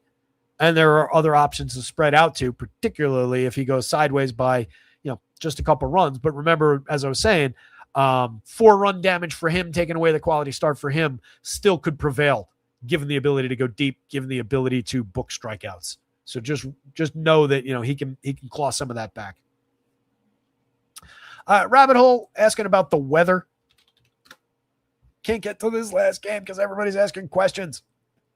As I'm sitting here looking and picking the questions. Looks like Roth has that one as orange. It is the only really, truly concerning spot for rain, 60% chance of precipitation. Roth says this is the Cardinals, the Marlins at Cardinals game we're talking about. Roth says some very heavy downpours in the area. Pregame should be clearing south or around or a bit after first pitch. I think they probably hit us with a late start and play, but wouldn't fully rule out a PPD. Seems like we should know before that one gets started. I would say if you haven't heard by the time it locks and you've got it in your lineup, just keep an eye on the news so that you can swap out of it before that game locks. But it seems like Roth expects a late start and play. And usually in those situations, if you do see them announce an actual late start, that's a very, very good indicator they're going to get that game in. All right, last game up here. Reynaldo Lopez, I don't think we're getting for more than like 4 innings. In 43 and 2/3, some relief work, 5 starts earlier in the season. Just hasn't been very good. 3.50 ERA, but a mid-4s xFIP in Sierra. 20% strikeouts against 11% walk. He hasn't really allowed too much premium contact, but it's a fly ball trajectory, so incidental fly balls could get into the seats. You've got power in this lineup, but not a lot of standout power in this ballpark for the Giants, but a 4.18 implied total, I think, keeps us well away from anything Ronaldo Lopez. Trevor McDonald, on the other hand, has mentioned some skewed numbers through the minors from some PCL work, but very, very good at keeping the ball down. I made a dead on the sidewalk, poor man's version of Logan Webb comparison, like way early in the season in his first block of starts. And I don't think it's necessarily inaccurate. I'm not in any way saying he is now or will ever be Logan Webb, the good version of Logan Webb. But they share some similar attributes and happen to pitch for the same team in that he can definitely keep the ball down effectively. 2.6 degree average launch over 9 starts and 45 2/3, and some minor league track reflecting that same ability. He's pitched to a 4.93 ERA, but a 3.92 xFIP, 3.89 SIERA. And again, limiting premium contact, limiting barrels, limiting home run output has an impact. He's fairly low strikeout. He's walking too many right now. Logan Webb has been in that territory before, around a 20% strikeout rate. But a 10% swinging strike rate on a day where we're finding some called strike upside, we could work to a reasonable strikeout total. The kid's got some strong attributes for putting up decent DFS days here and there. Last 2 starts, pretty ugly. 3 innings against Miami at Miami, was out of the game. 1 strikeout, 3 walks, 3 earned runs, 5 runs total on 3 hits. Start before that, 3 2/3, faced 20 Cubs. 3 2/3 was out of the game, struck out 4, walked 3, home run allowed 4 earned runs on 6 hits. Couple few starts before that, though. Pretty good limiting runs. Got through at least 5 in all of them. Started out strong as well. 3 very good starts, and then ran into trouble over 3 2/3 on a day we had him against the White Sox. I remember that start at the end of May 22nd. Went out 3 2/3, 7 runs. That was ugly, 4 strikeouts and a walk. But prior to that, the first 3 starts, 7 innings of 1-run ball against the Pods, 5 1/3 of very impressive 4 strikeout, 3 earned run, 9 hit ball against the Dodgers at LA in his second start. Against the Athletics at Sutter, 6 2/3, 1-run ball, struck out 5, walked 1. Again, solid. Just had that bumpy earned run day against the White Sox, but followed that with 6 1/3, 2 runs, 6 hits, 6 strikeouts, 2 walks against the Diamondbacks. 2 6 strikeout days and an 8 strikeout day. Has completed the 6th inning in 3 of his 9 starts. Has pitched into the 7th inning in those same 3 starts. Completed the 7th inning in 1 of them. It was his first outing, and the last 2 have been a lot shorter. But there's a little something there. Don't be surprised at all if Trevor McDonald goes out, knocks the Braves down a peg. Maybe they don't deliver on any kind of home run expectations, and you can see that. Even Matty Olson, 5.87 in the home run model. You don't frequently see Matt Olson down that low in the home run model. Drake Baldwin, 5.0, 5.7 on Austin Riley. So he's having that impact. They're still drawing a 4.41 implied total, but they're going to need to succeed through some sequencing here. They're not bad at it, but it's not their go-to approach. Looking at Braves bats, Mauricio Dubon in the top spot at 32-28. Solid utility player. Having a decent year for Mauricio Dubon. Not really a go-to or a priority in this lineup or a reason to go to the Braves, but somebody you can definitely mix in across positions here and there. 103 WRC plus, been a positive contributor. Drake Baldwin's an absolute go-to at the catcher spot. 51 is reasonable for his output. 14 home runs, an excellent slash line. Hits way up the order for the position as well. So there's little bonuses that can be scraped from that. First catchers who hit 7, 8, 9 in a lot of lineups. Matty Olson at 5 at 36. Primo bat. 20 home runs, a 342 on base, 363 xWOBA, 136 WRC plus. Just one of the best first basemen in baseball, full stop. Ozzie Albies nice and cheap at 42.32. Seems like the sites are with me. They don't fully believe in the return to form for Ozzie Albies because it comes with a 305 xWOB under that 337 actual, but he's continuing to find success, and we've seen him do this for full seasons in the past. Would not stun me if Ozzie Albies had numbers in line with these at the end of the season. Michael Harris has been tremendous all year. 14 homers an excellent slash line, all the premium contact one could want. Austin Riley has crept up to a 10.3% barrel, 45% hard hits. We're still down significantly, 5 points of each over the last couple seasons, but at least there's something to like about that. At least maybe we can get away with picking him off for cheap, good batted ball events. This is a former multi-time 30 home run player. He's just been down in the dumps over the last few seasons. Dom Smith, solid hit for average, if nothing else. 6 early home runs on the season, but that's not really the name of his game. I'd rather have Mike Yastrzemski if I'm just hunting for a cheap lefty home run from down lineup, even though Smith has more on the season. If you're just looking for a couple base hits, Dom Smith is probably the better option. And then Jorge Mateo, if he's in the lineup, solid mixer. Stolen bases, handful of home runs here and there. Get to first base for me and reset the table for these guys. What I probably don't want is Mateo and Dubon in any given lineup. I mean, one given lineup is fine, but not many of my Brave stacks. On the other side, attacking Ronaldo Lopez with the Giants makes some sense to me. 6.89 in the home run model for Bryce Eldridge, their new burgeoning star, the player they're going to build around after they get rid of some of these other guys. Rafi Devers is one of those likely trade candidates. He comes in to lead the team at 8.17 in the home run model. It does come on pretty robust premium contact numbers. They're just down for Rafi Devers, but 50+% hard hits for anybody is still pretty good. 12 home runs, a poor slash line overall, playing his way out of San Francisco, but still here for our purposes today and awfully cheap to target Ronaldo Lopez with Rafi Devers. Not bad correlated scoring, not bad price-wise. The only thing that sucks on DraftKings, you can't have them both because they both fit at first base. That sucks. I like the idea of Eldridge in my outfield on FanDuel, so I don't have to occupy util if I'm doubling those guys up. Luis Ariz and Young-Hoo Lee both hit for extreme batting average. They succeed on balls in play that are not particularly well struck, but they get a lot of them. They're consistently providing correlated scoring upside. Either one of those guys in any given lineup is fine. Both those guys in a couple few lineups is fine. You don't want too much of those two guys together, though, because they're low-impact point creators. Casey Schmidt's been really good at 4,300 in the outfield. He's fine. 3,300 across multiple positions on FanDuel. Totally fine. 16 home runs, a 361 xWOBA against the 360 actual. That says it's all basically been real. Just kind of surprising, but real. Over 305 plate appearances. You're paying a little bit of tax for what he's already done this season, but no one else in this lineup is expensive, so it completely offsets any concern.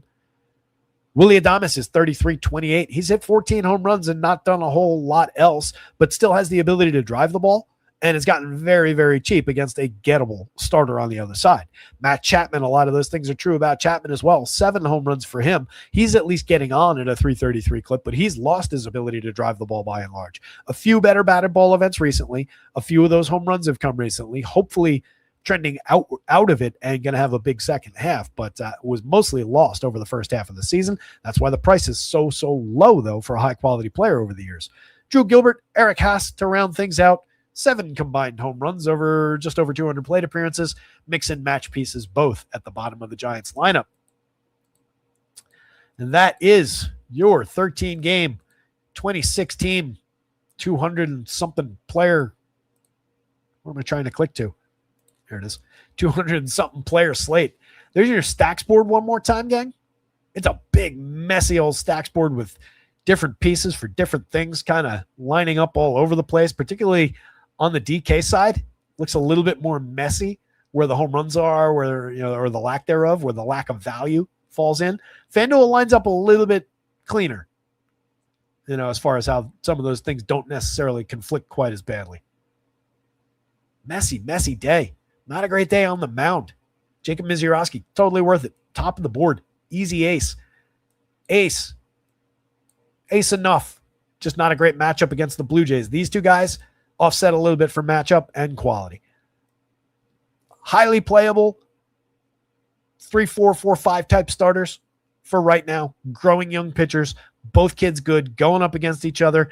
AL East, Yankees, Red Sox game, those tend to just get 5-6 runsy. I don't love either one of those guys, and I probably would consider Max Meyer ahead of either one of those guys. I probably would consider Joey Cantillo for even cheaper, as at least in the conversation with those guys. So Willie Warren, Peyton Tolley, more a part of the conversation. If you remember way back at the beginning of the show, we talked about this entire stretch of guys is all basically same after Max Meyer there, not including Max Meyer. These two guys are more a part of that conversation than they are this conversation. Max Meyer, I think, is more part of that conversation than this one, if that makes sense. Very playable, going to be popular, particularly on DK at 76 against Colorado. Not unplayable by any stretch, much more playable on DK. Same thing for Jin. Sasaki, more playable on both sites, I would say, considering the dip by $600 compared to JT Jin, but both guys will get some attention on FanDuel. Sandlin, super interesting at 57 on DraftKings. I don't see, tons and tons of lanes through which he succeeds. Probably less than half the time if you roll that 100 times, but that is a price worth finding that out. McDonald could succeed for 72.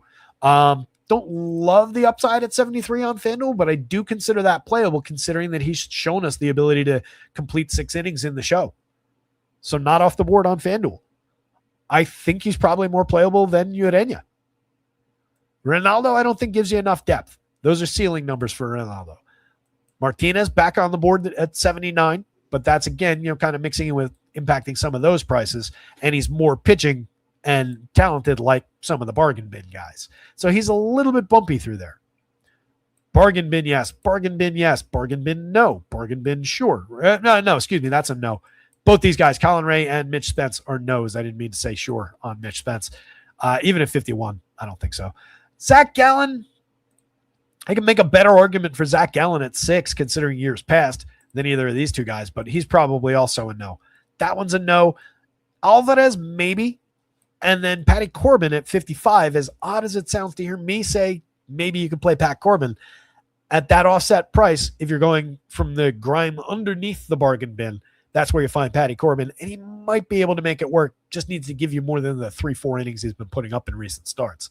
Probably very unlikely to succeed. Probably very well said. Very unlikely to succeed from anywhere really below McGreevy.